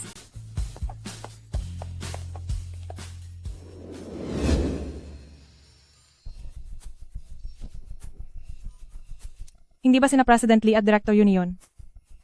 Grabe. Si President Lee, pupunta talaga siya sa restaurant na ito? Ito ang pinakasikat na lugar sa Beijing para mag-check-in sa social media. Baka naman nag-date silang dalawa. Paboritong lugar para mag-date. Sabi niya magpapaliwanag siya sa akin, pero ang totoo ay nakipag-date lang pala siya rito. Tingnan muna natin sila ng mabuti. Baka sakaling makasagap tayo ng malaking chismis.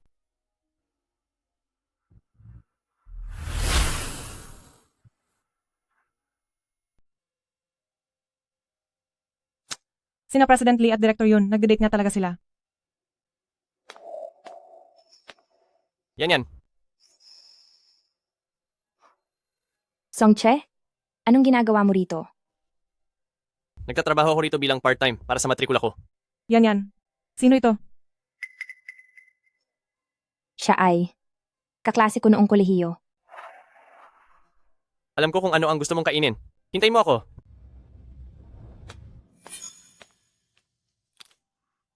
Kuya Jingchuan, ano ang tinitingnan mo?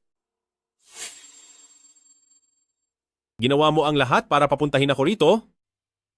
At may kailangan ka raw sabihin bago ka umalis sa Lee Corporation. Ano ba talaga ang gusto mong sabihin? Kuya Jingchuan, ang gusto kong sabihin, sa loob ng maraming taon, hindi mo ba talaga napansin na ako ay... May asawa na ako. Pero wala naman kayong pagmamahal sa isa't isa. Alam ko, na pinakasalan mo lang siya dahil sa dinadala niyang bata. Rongyan, narinig mo ba yun? Sabi ni President Lee, hindi lang siya may asawa, may anak na rin siya. Narinig ko. Hinaan mo lang ang boses mo. Huwag tayong magpaabot sa kanila. Kuya Jingchuan, nagagalit ka ba sa akin dahil sa maraming taon na nasa ibang bansa ako at hindi ako nanatili sa tabi mo, kaya kumuha ka ng kapalit para galitin ako? Narito na ako ngayon at mananatili na ako sa tabi mo. Hindi na ako aalis.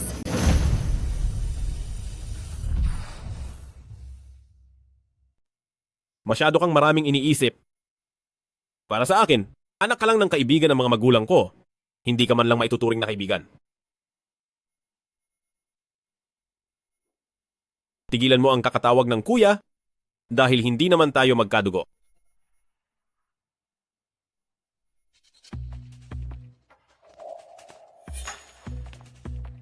Yan.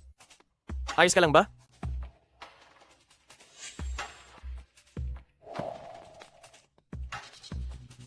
Bakit papunta rito si President Lee? Baka nalaman niyang nakikinig tayo at parusahan niya tayo? Ano kasi Rongyan, ngayon ko lang naalala na kailangan ko na palang mag-diet, mauna na ako.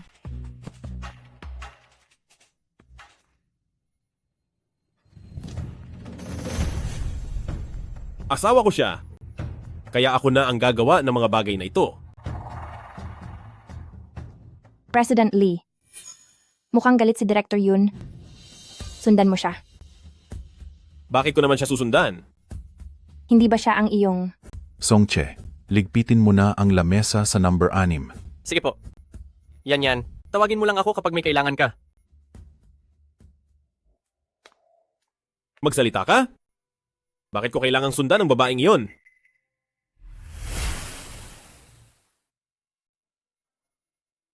Hindi ba siya ang babaeng mahal na mahal mo? Isa pa, bagay na bagay kayo dahil sa katayuan nyo. At siguradong magkakatuluyan din kayo balang araw. Sino ang nagsabi niyan sa iyo? Kung magpapakasal kaming dalawa, ano na lang ang turing mo sa sarili mo? Kilala ko ang sarili ko. Siguro dahil medyo kamukha ko lang siya at nagkataon pang buntis ako sa anak mo. Kaya siguro ganito. Iniisip mo ba? Na ginagawa lang kitang kapalit niya? Bakit hindi ba? Kung talagang mahal ko pa siya, buhay pa naman siya. Bakit pa ako maghahanap ng kapalit niya? President Lee, handa na po ang sasakyan.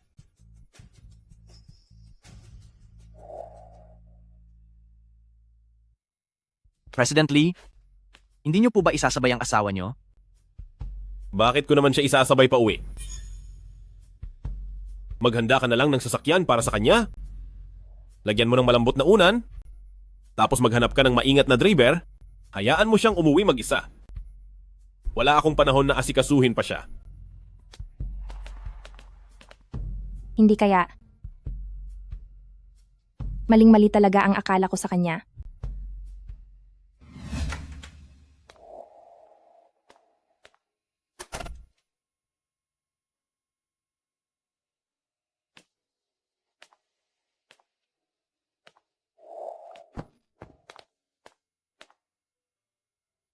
Batang Ginang, nakabalik na po kayo.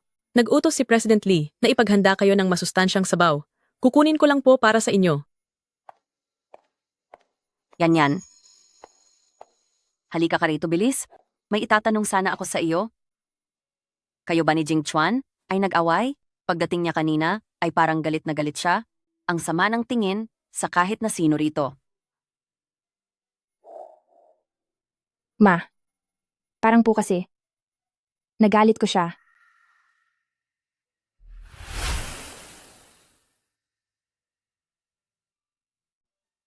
Pagkatapos, umalis na lang siya ng basta-basta, si President Lee. Hindi ko akalain na ang anak ko ay ganito pala kaseloso. Si Yanyan, pumayag si Jing Chuan na papasukin si Yunying sa Lee Group dahil iniligtas ng nanay niya ang buhay ko noon. Para kay Jing Chuan, wala siyang nararamdamang kahit ano para kay Yunying. Mahal ka ni Jing Chuan, hindi dahil may kamukha ka o dahil lang sa bata sa loob ng tiyan mo, kundi dahil sa kung sino ka talaga. Salamat po, Mami, sa pagsasabi sa akin nito. Pero, ano po ang dapat kong gawin ngayon? Huwag kang titingin kay Jing Chuan na parang laging seryoso at malamig ang mukha. Ang totoo niyan, madali siyang mapakiusapan. Lambingin mo lang siya at okay na iyon.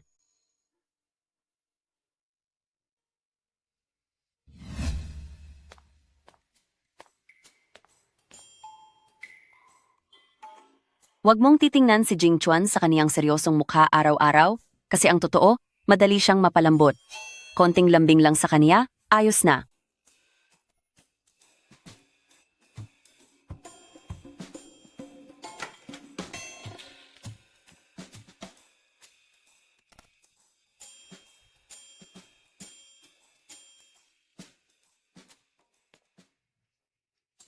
President Lee. Lee Jing Chuan. Ano ang tinawag niya sa akin?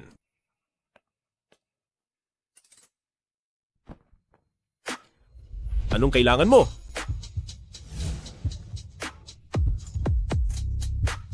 Gusto kitang hagkan at humingi ng tawad sa iyo. Mayroon kang 5 segundo para tanggihan ako. 5.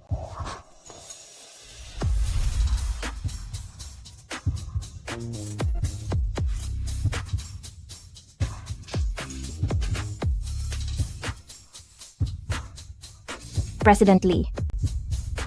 Huwag kang mag-alala. Gagalingan ko. Tama si Mommy. Ang isang tulad ni President Lee ay napakadaling amuin.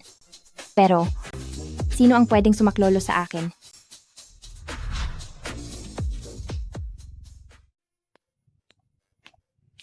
Nandito na siya.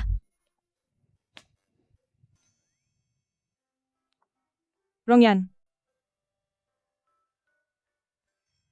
Anong problema? ikaw ba talaga ang asawa ni President Lee? Nakita ko ang lahat sa venue kahapon. Sinabi ni President Lee na may asawa na siya. At ang asawa niya ay nagdadalang tao na sa anak niya. Dahil na rin sa pagtatanggol sa iyo ni President Lee. Naku naman, parang napasobra ata ang panonood niyo ng mga drama. Ang pinakamayamang tao si President Lee. Ang daming mariringal na babae na pwedeng niyang pakasalan. Bakit naman niya ako magugustuhan? Pwede akong magpatunay para sa kanya. Ang asawa ni President Lee ay isang pribadong tao lang.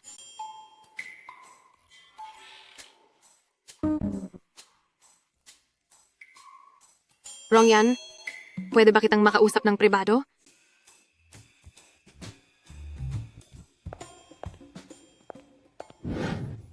Salamat, Director Yun, sa pagtulong sa akin kanina. Alam ko namang ayaw niyo muna ni Jing Chuan na isa publiko ang relasyon niyo, kaya dapat lang natulungan kita. At dapat nga akong magpasalamat sa iyo. Salamat at hindi mo hinayaan na tanggalin ako ni Jing Chuan. Hayaan mo na si Supervisor Yun na manatili sa Lee Group. Alam ko na, hindi naman siya ang dapat sisihin sa nangyari kay Lin Yuan. Kinuha mo siya sa kumpanya para makabawi sa naitulong ng nanay niya sa pamilya niyo. Kaya kung iisiping mabuti, hindi tama na paalisin natin siya. Ayos lang yun, talagang kailangan itong gawin. Sana ay maging maayos ang pakikitungo natin sa isa't isa. May inihanda akong sorpresa para sa iyo.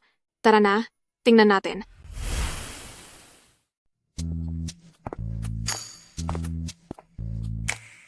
Salamat kay Supervisor yon dahil nilibre nga tayo ng makakain. Ang tagal ko na rito. At hindi ako nagkaroon ng oras na ilibre ang lahat sa isang handaan. Sa restaurant na ito ako pumunta kahapon, at sa tingin ko ay masarap ang pagkain nila. Subukan niyo ang lahat. May mga inumin pa po. Kukunin ko lang ang mga iyon. Pakihintay lang po sandali. Yan. Rongyan, magkakilala kayo ng empleyadong iyan? Yan. Wag mong sabihin siya ang tunay na asawa ni Rongyan? Yan.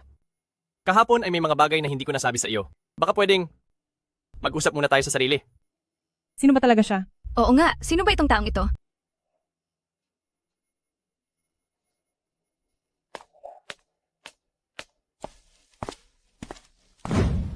Ano ang gusto mong sabihin?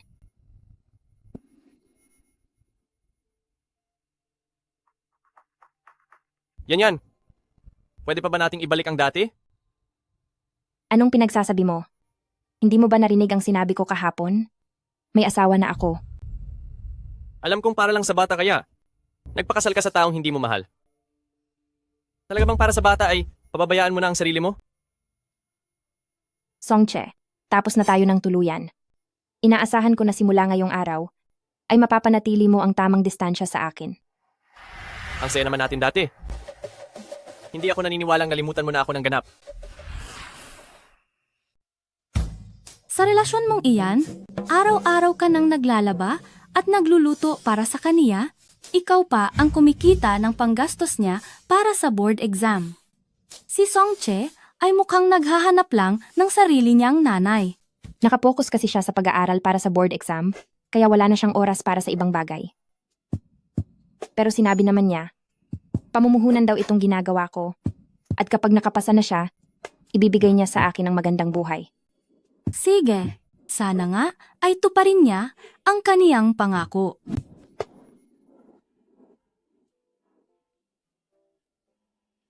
Sige po, maiwan na muna kita.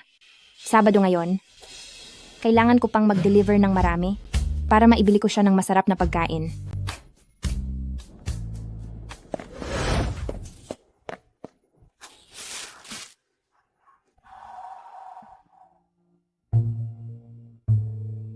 Nakapasa na ako sa board exam at pinapauwi na ako ni Mama. Nakapasa ka na. Napakagaling.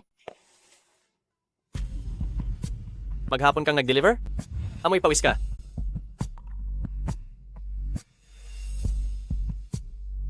Ang anak ng kaibigan ni Mama ay nakapasa rin sa universidad na iyon at gusto niyang ipakasal kaming dalawa. Anong ibig mong sabihin? Gusto mo bang makipaghiwalay sa akin? Oo? Ganoon na nga yun. Tama. Maaari mong isipin na mula sa araw na ito, graduate student na ako at isa ka lang simpleng undergraduate. Sa darating na panahon, hanggang sa probinsya na lang ang mararating mo at doon magtatrabaho. Sa susunod, magiging malaki na ang agwat nating dalawa, kaya ang makipaghiwalay ngayon ay mas mabuti para sa ating dalawa. Mabuti? Simula noong nagdesisyon kang mag-aral ulit, ang pagkain mo, inumin, pati ang suot mo, maging ang matrikula mo ay galing sa akin. Bakit hindi mo sinabi noon na malaki ang agwat natin? Ngayong nakapasa ka na at aangat, at wala na akong silbi sa'yo, Sasabihin mong hindi na tayo bagay? Parang awa mo na. Hindi naman tayo kasal? Kaya huwag mo namang palabasin na para kitang pinagtaksilan. Ang perang nagastos mo sa akin, kapag kumikita na ako, babayaran kita ng doble. Hindi ba sapat iyon? Babayaran ako? Songche, hindi ko akalain na ganyan ka palang klasing tao. Anong klaseng tao ba ako? Ang unang ginagawa ng bulag kapag nakakakita na, ay itapon ng tungkod niya. Sabi ko naman sa'yo, lahat ng nagastos mo para sa akin ay babayaran ko. Ano pa ba ang gusto mong gawin ko? Alam ko na ang pinili ko noon ay talagang nakasakit sa iyo. Pero dahil sa pangyayaring iyon, kulang napagtanto na ikaw, Songche, ang pinakamamahal ko sa buhay na ito. Yan. Bigyan mo pa ako ng isang pagkakataon.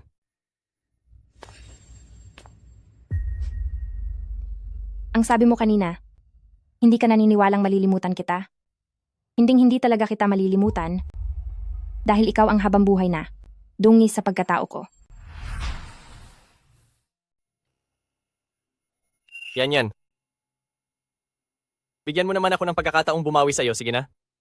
Gusto mong bumawi sa akin? Sige ba, ibalik mo sa akin lahat ng perang. Ginasta ko sa iyo pati ang interes. Lahat-lahat ay 28,500 dolyar na may note na kusang loob na binigay. Sige! Sa wakas, mababayaran ko na ang 2 milyong dolyar kay President Lee.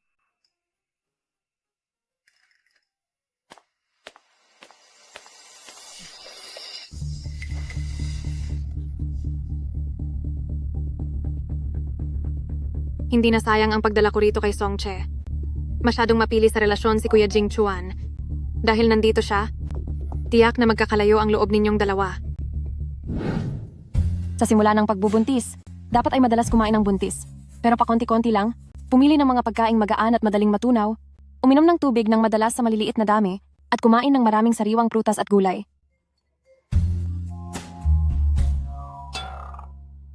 Pasensya na po, President Lee. Pangako po, hindi na ako gagawa ng anumang ingay.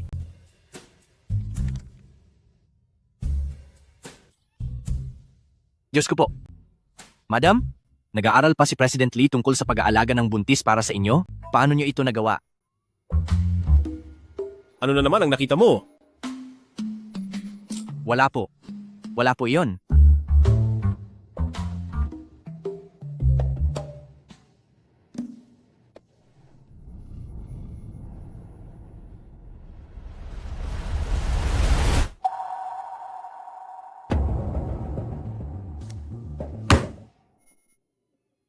Ang aking iPhone 17 Pro Max 1TB.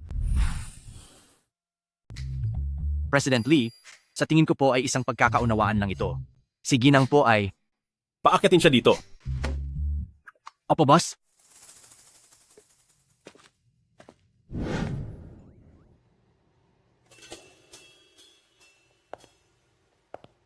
President Lee, tinatawag mo ba ako? Tuloy ka.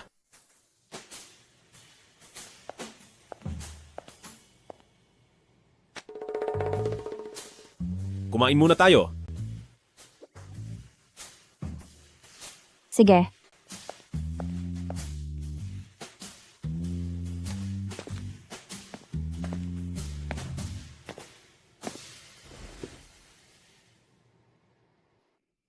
Nga pala, ito ay para sa iyo. Ito ang 2 milyong dolyar na ibinigay mo sa akin noon. May isang bahagi na automatikong binawas ng ospital. Humingi ako kay Songche ng pera para makumpleto ito. Hihingi ng pera sa ex-boyfriend para ibigay kay President Lee? Ginang, naguguluhan ka na ba? Ayaw kong may utang sa iyo. Tsaka, sobra-sobra na ang naibigay mo sa akin. Mas pipiliin mo pa talagang kumuha sa kanya. Huwag lang magkaroon ng utang na loob sa akin. Special Assistant Song. Ilipat mo ang meeting mamayang hapon sa oras na ito. Opo, boss. Hindi ka ba kakain? Busog na ako sa galit.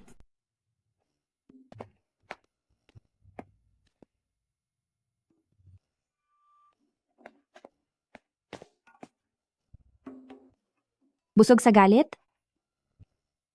Sino naman ang nagpagalit sa kanya? Hindi naman siguro ako, di ba?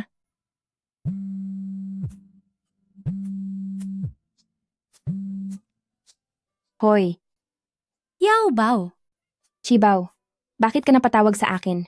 para ayain ka sa reunion ng mga kaklase natin. Matagal-tagal na rin tayong hindi nakakapag-banding. Class reunion?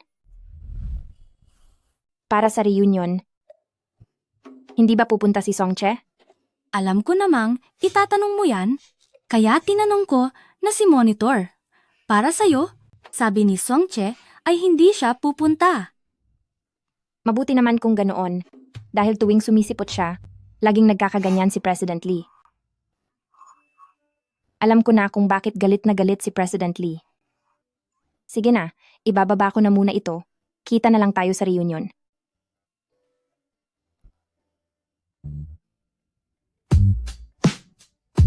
Paumanhin, ang numerong tinatawagan nyo ay hindi maabot sa kasalukuyan. Mangyaring subukan muli mamaya.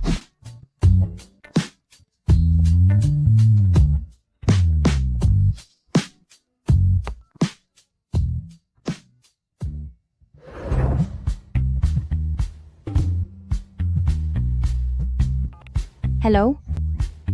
Batang ginang, bakit ka napatawag sa akin? Hinahanap ko si President Lee.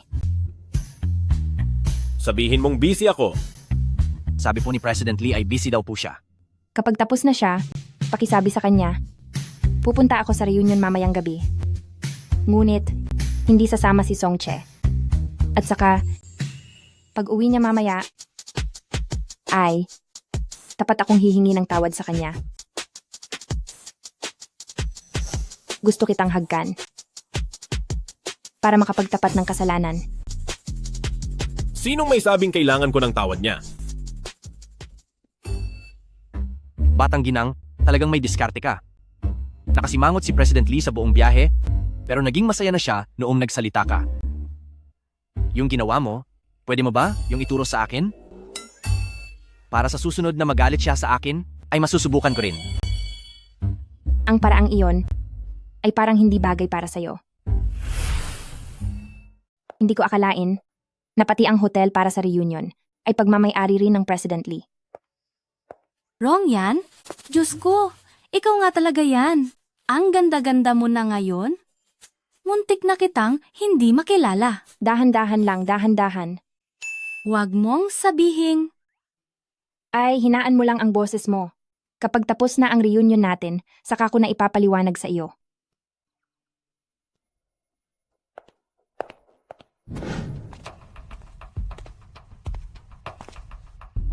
Oo?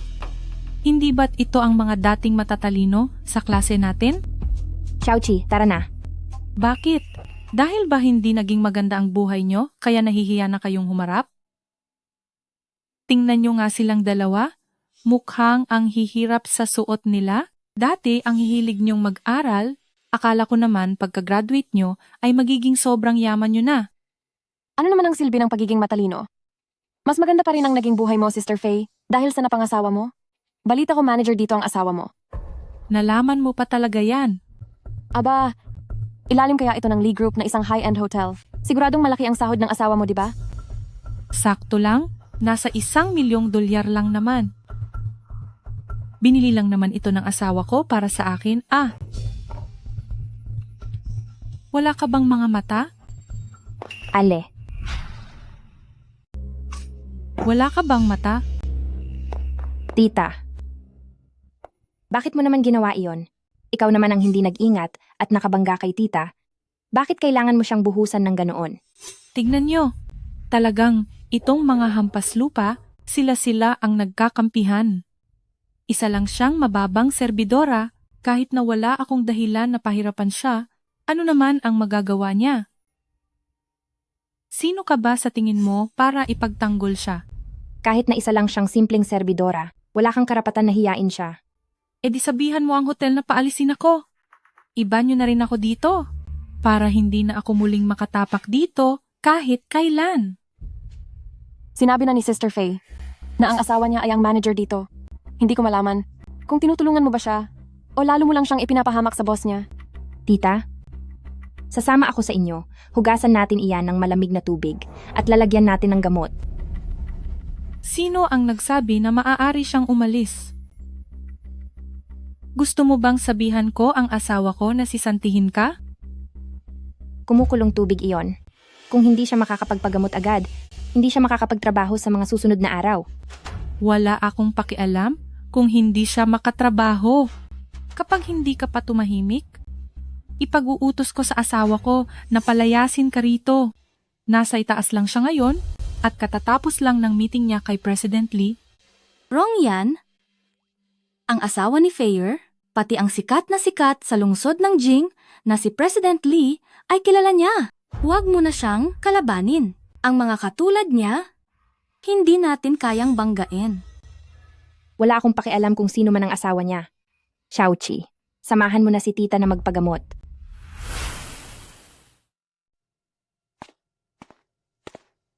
Nababaliw na ba si Rongyan? At kinalaban pa niya si Sister Faye? Dahil narito si President Lee, gagawin ko ang lahat para ipaglaban ang katarungan para kay tita. Nangangahas ka bang kalabanin ako? Tapos ka na, Rongyan. Tatawagan ko ang asawa ko ngayon din para turuan kanya ng leksyon.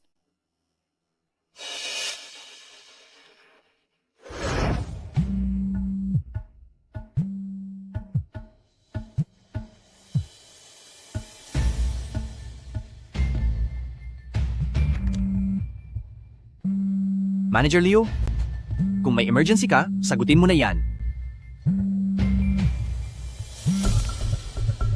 Hello? Inaasikaso ko pa si President Lee. Bakit ka tumatawag? Asawa ko, may nang aapi sa akin dito. Nasa hotel mo ako ngayon. Pumunta ka na rito at tulungan mo ako.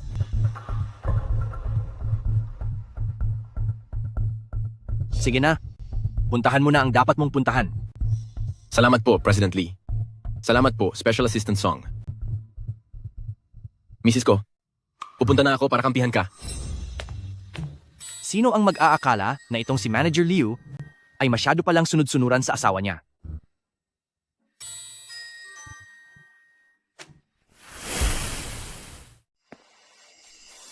Mahal, sa wakas ay dumating ka rin. Siya ang nanggugulo sa akin.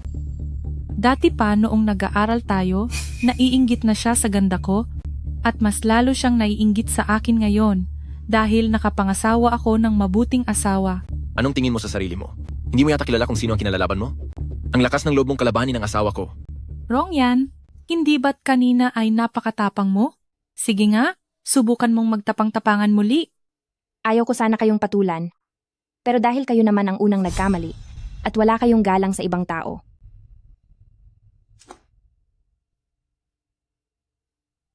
Bakit? Tatawagan mo rin ba ang asawa mo para pumunta rito? Mabuti naman. Gusto ko ring malaman kung sinong hamak na lalaki ang gustong magpakasal sa isang tulad mo na mula sa ordinaryong pamilya.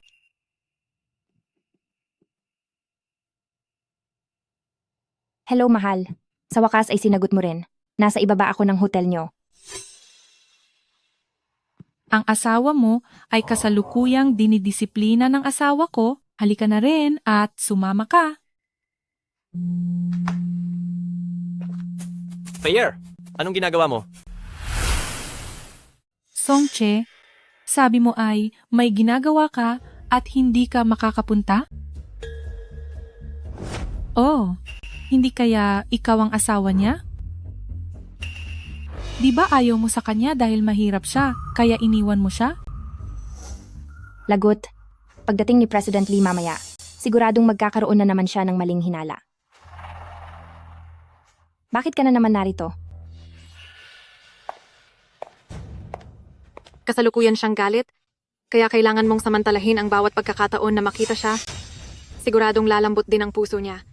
Kaya sa tingin mo, dapat akong pumunta sa reunion ng mga kaklase ko? Siyempre, kailangang pumunta. Kung hindi kayo magkikita ng madalas, paanong si Kuya Jing Chuan ay magagalit sa kanya? Magaling ba ang asawa niya? Isang hamak na pobreng graduate student lang siya. Bakit pa tayo nakikipagsagutan sa kanilang dalawa? Hayaan mong parusahan sila ng asawa mo. President Lee, Naitanong ko na po. Doon po sa kwarto sa harap, may reunion po ang mga kaklase niya. Ngayong araw, siguradong ituturo ko sa inyo ang leksyon. Dahil kung hindi, paano magiging panatag ang loob ng asawa ko? Mahal talaga ako ng asawa ko. Mag-ingat ka. Sino ka naman? Tumahimik ka. President Lee, bakit po kayo narito? President Lee. Siya po, ang pinakamayamang tao sa syudad na may malakas na koneksyon. Si President Lee.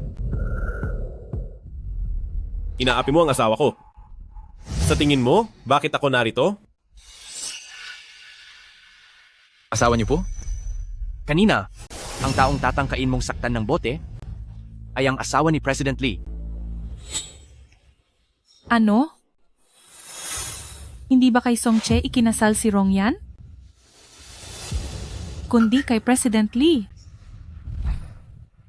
President Lee, hindi ko po alam na si Rong Yan ay asawa ninyo. Kung alam ko lang po, kahit bigyan niyo pa ako ng lakas ng loob, hindi ko tatangkayin na galawin ng madam. Rong Yan? Patawarin mo ako sa pagiging mapangmata? Maaari mo ba kaming, alang-alang sa pagiging magkaklase natin, mapatawad kaming dalawa? Patawarin kayo? Pasensya na, hindi ko kayang magpakasanto sa ngayon. Kanina. Ikaw ba ang nang-api sa asawa ko? President Lee, maawa po kayo sa akin. Nagkamali ako.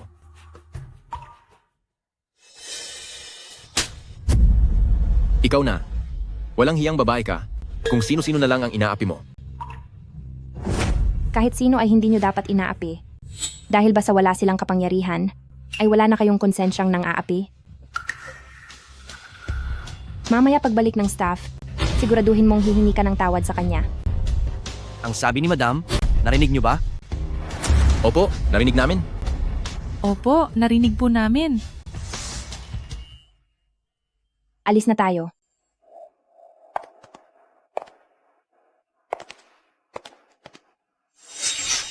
Yan. Salamat sa iyo dahil tinulungan mo ako doon. Bakit siya nandito rin? Pero kaya kong ipaliwanag ang nangyari. Tiniyak ko naman na wala siya rito, kaya ako pumunta sa pagtitipon na ito. Hindi ko rin alam kung bakit bigla siyang dumating. Alam ko, kahit anong sabihin ko, ay hindi ka maniniwala. Pero, ikaw lang ang lagi kong mahal. Totoo iyan. May galing talaga si Madam. Kahit si President Lee ay napaamo na niya ng husto. Special Assistant Song? Ibigay mo ang utos na ito ngayon din? Alisin si Yun Ying sa lahat ng kanyang posisyon sa Lee Group. Ayaw ko na kahit sa ang lugar ay makita pa siya. Opo, sir. Bakit? Bakit mo siya biglang sisibakin sa trabaho? Hindi mo ba napansin na gumagawa siya ng paraan para mag-away tayong dalawa? Ang ibig mo bang sabihin, si Song Che ay sinadya niyang papuntahin para paghinalaan mo ako? Kahit simpleng panggagamit ay hindi mo mahalata. Baby, ang nanay niyo ay sobrang inosente. Sabi nila, ang mga lalaki ay hindi marunong makatukoy ng babaeng pabalat bunga? Pero bakit? Isang tingin mo lang ay alam mo na. Sa totoo lang, kayang-kaya ng mga lalaki na makatukoy ng babaeng mapagpanggap sa isang tingin lang. Ang totoo, nagpapanggap lang silang hindi nila alam.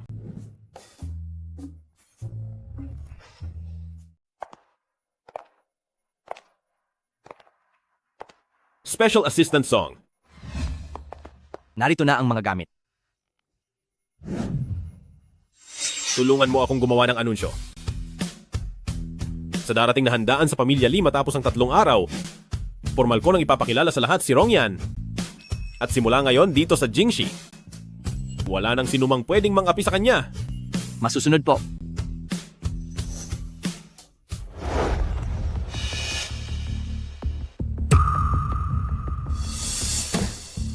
Rong Yan, walang hiya ka. Kung hindi dahil sa iyo, hindi magiging ganyan ang pakikitungo sa akin ni Kuya Jing Chuan. Sisiguraduhin kong pati ikaw at ang dinadala mo sa sinapupunan ay tuluyang mawawala.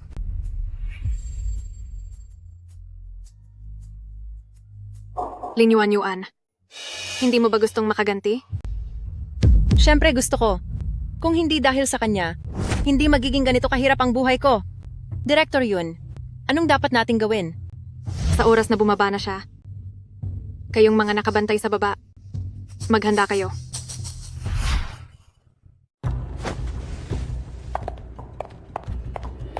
Rongyan. Sa wakas, nahulog ka rin sa mga kamay ko.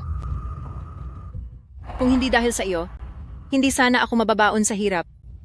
Ngayong araw, siguradong parurusahan kita. Bakit hindi ka makapagsalita? Noong inaagaw mo sa akin si Kuya Jing Chuan, hindi ba't ang daldal mo pa?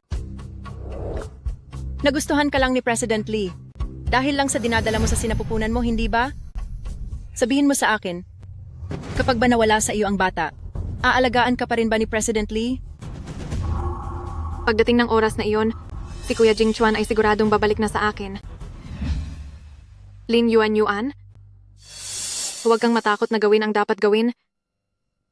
Kapag naging Mrs. Lee na ako, gagawin kitang direktor sa Lee Group. Dapat unahin muna ang sariling kapakanan. Rongyan, patawad. Huminto ka!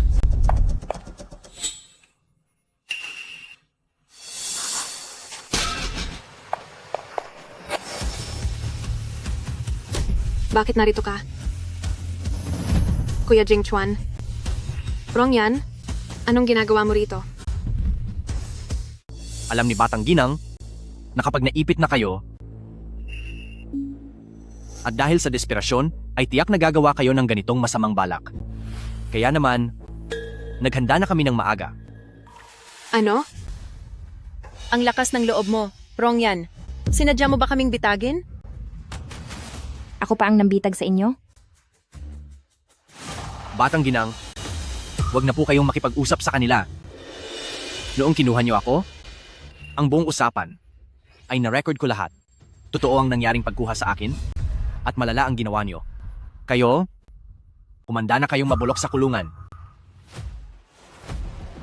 Huwag po, Kuya Jing Chuan. Iniligtas ng nanay ko ang nanay niyo. Ipapapiit niyo ba talaga ako? May mukha ka pang iharap para banggitin si tita? Kung alam lang ni tita na ang anak niya ay naging ganito kasama, ano kaya ang gagawin niya sa'yo?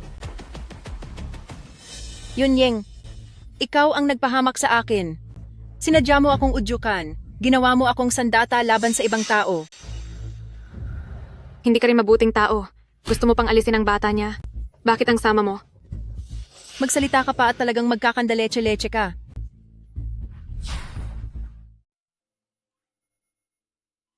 Anong itinatawa mo? Tumatawa ako? Dahil ang munting kuneho ko ay naging isang madayang soro. Kung ganoon, hindi ba dahil ito sa magaling na pagtuturo ni Guro Lee? Guro Lee, maganda ang takbo ng kuwentong ito. Kaysa mang pakinggan, anak, huwag kayong makikinig.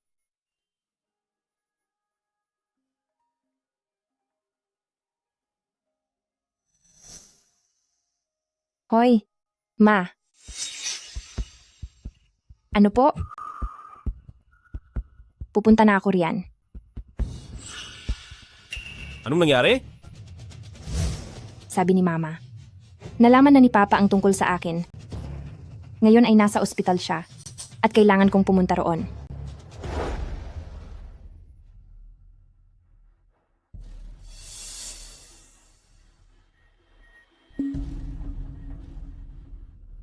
Ang papa mo ba? Napakasama ba ng trato niya sa inyo? Mula noong bata pa ako, lagi nang sinasaktan ni Papa si Mama. Hindi kailanman lumaban si Mama. Sinasabi niyang magtiis na lang.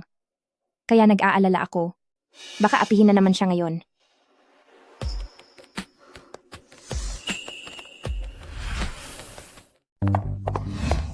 Sobra ka na. Pa, huwag mong sasaktan si Mama. Ma, Narito na si Yanyan at ang manugang natin. Subukan mong magsalita pa ng isa. Tignan natin. Ma, dati naman po ay hindi kayo lumalaban sa kanya? Dati, natatakot akong lumaban dahil baka hindi na magpadala ng pera ang papa mo. Natatakot ang mama na baka mapag-isa at hindi maibigay sa iyo ang magandang buhay. Pero bakit po ngayon ay? Dahil kasal ka na. Alam ko ang dahilan ng pagpunta ng papa mo. Gusto lang niyang makakuha ng pera sa iyo. Para sa iyo, kailangang lumaban ni mama. Ayaw ni mama na mapahiya ka sa pamilya ng asawa mo. Ma.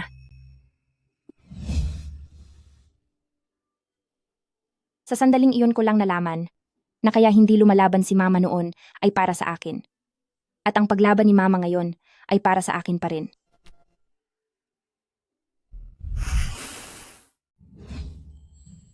Jingchuan, alam ko na ikaw ay isang mabuti at mapagkakatiwalaang bata.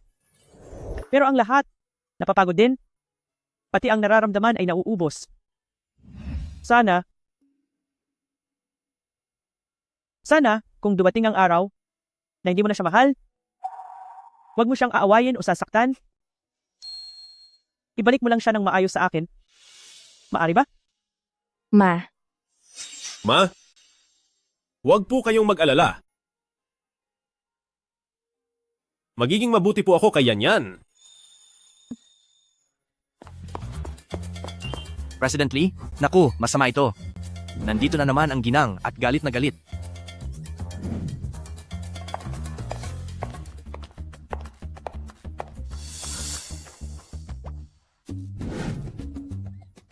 Ma, ano na naman po ang ginagawa niyo rito?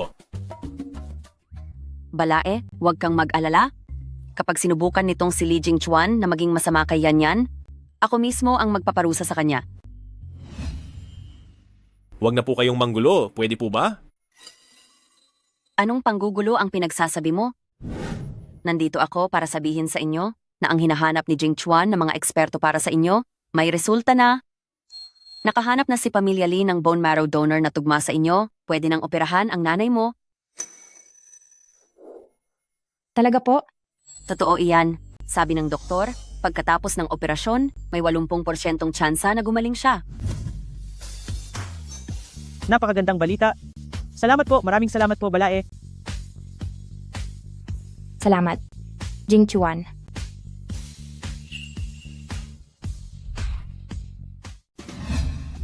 Menugang, mag-focus ka lang sa panganganak mo. Babantayan ko ang asawa mo dito sa labas. Dahil siya ngayon ay umiiyak na sa sobrang kaba, mukhang pasado naman siya bilang asawa sa ngayon. Ginang, ano po ba ang ginagawa niyo? Hindi ka ba nanonood ng mga video? Uso na ngayon kapag manganganak ang babae, ang nakatatandang babae ay nasa labas at binabantayan ang pamilya ng lalaki, walang pwedeng gumamit ng cellphone.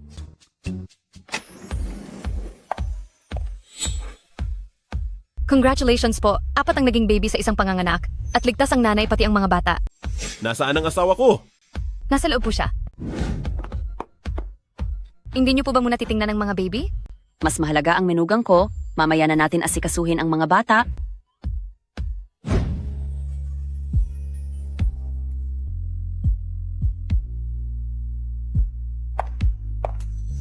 Jingchuan, hindi mo man lang ba matutulungan ng mama mo? Kailangan ko munang pakainin ang asawa ko. Ma, hindi ba't matagal nyo nang gustong magkaapo? Hindi ba napag-usapan na natin na pagkapanganak ay kayo na ang mag-aalaga? Ilang araw pa lang pero nagre-reklamo na kayo na pagod na kayo. Inaasahan ko nga iyon, pero hindi ko inakala na ganito karami ang magiging anak nyo, 4 agad ang lumabas.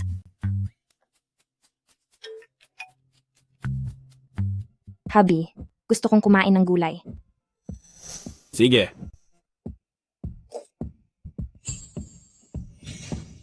Ano ang tinawag mo sa akin? Habi, Ngayon mo lang ako tinawag ng ganyan. bakit? Kapag ba tinatawag kitang Habi, natutuwa ka na agad ng ganyan? Habi,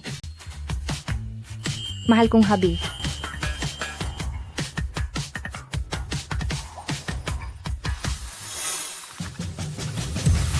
Anong ginagawa niyo, Li Jingchuan?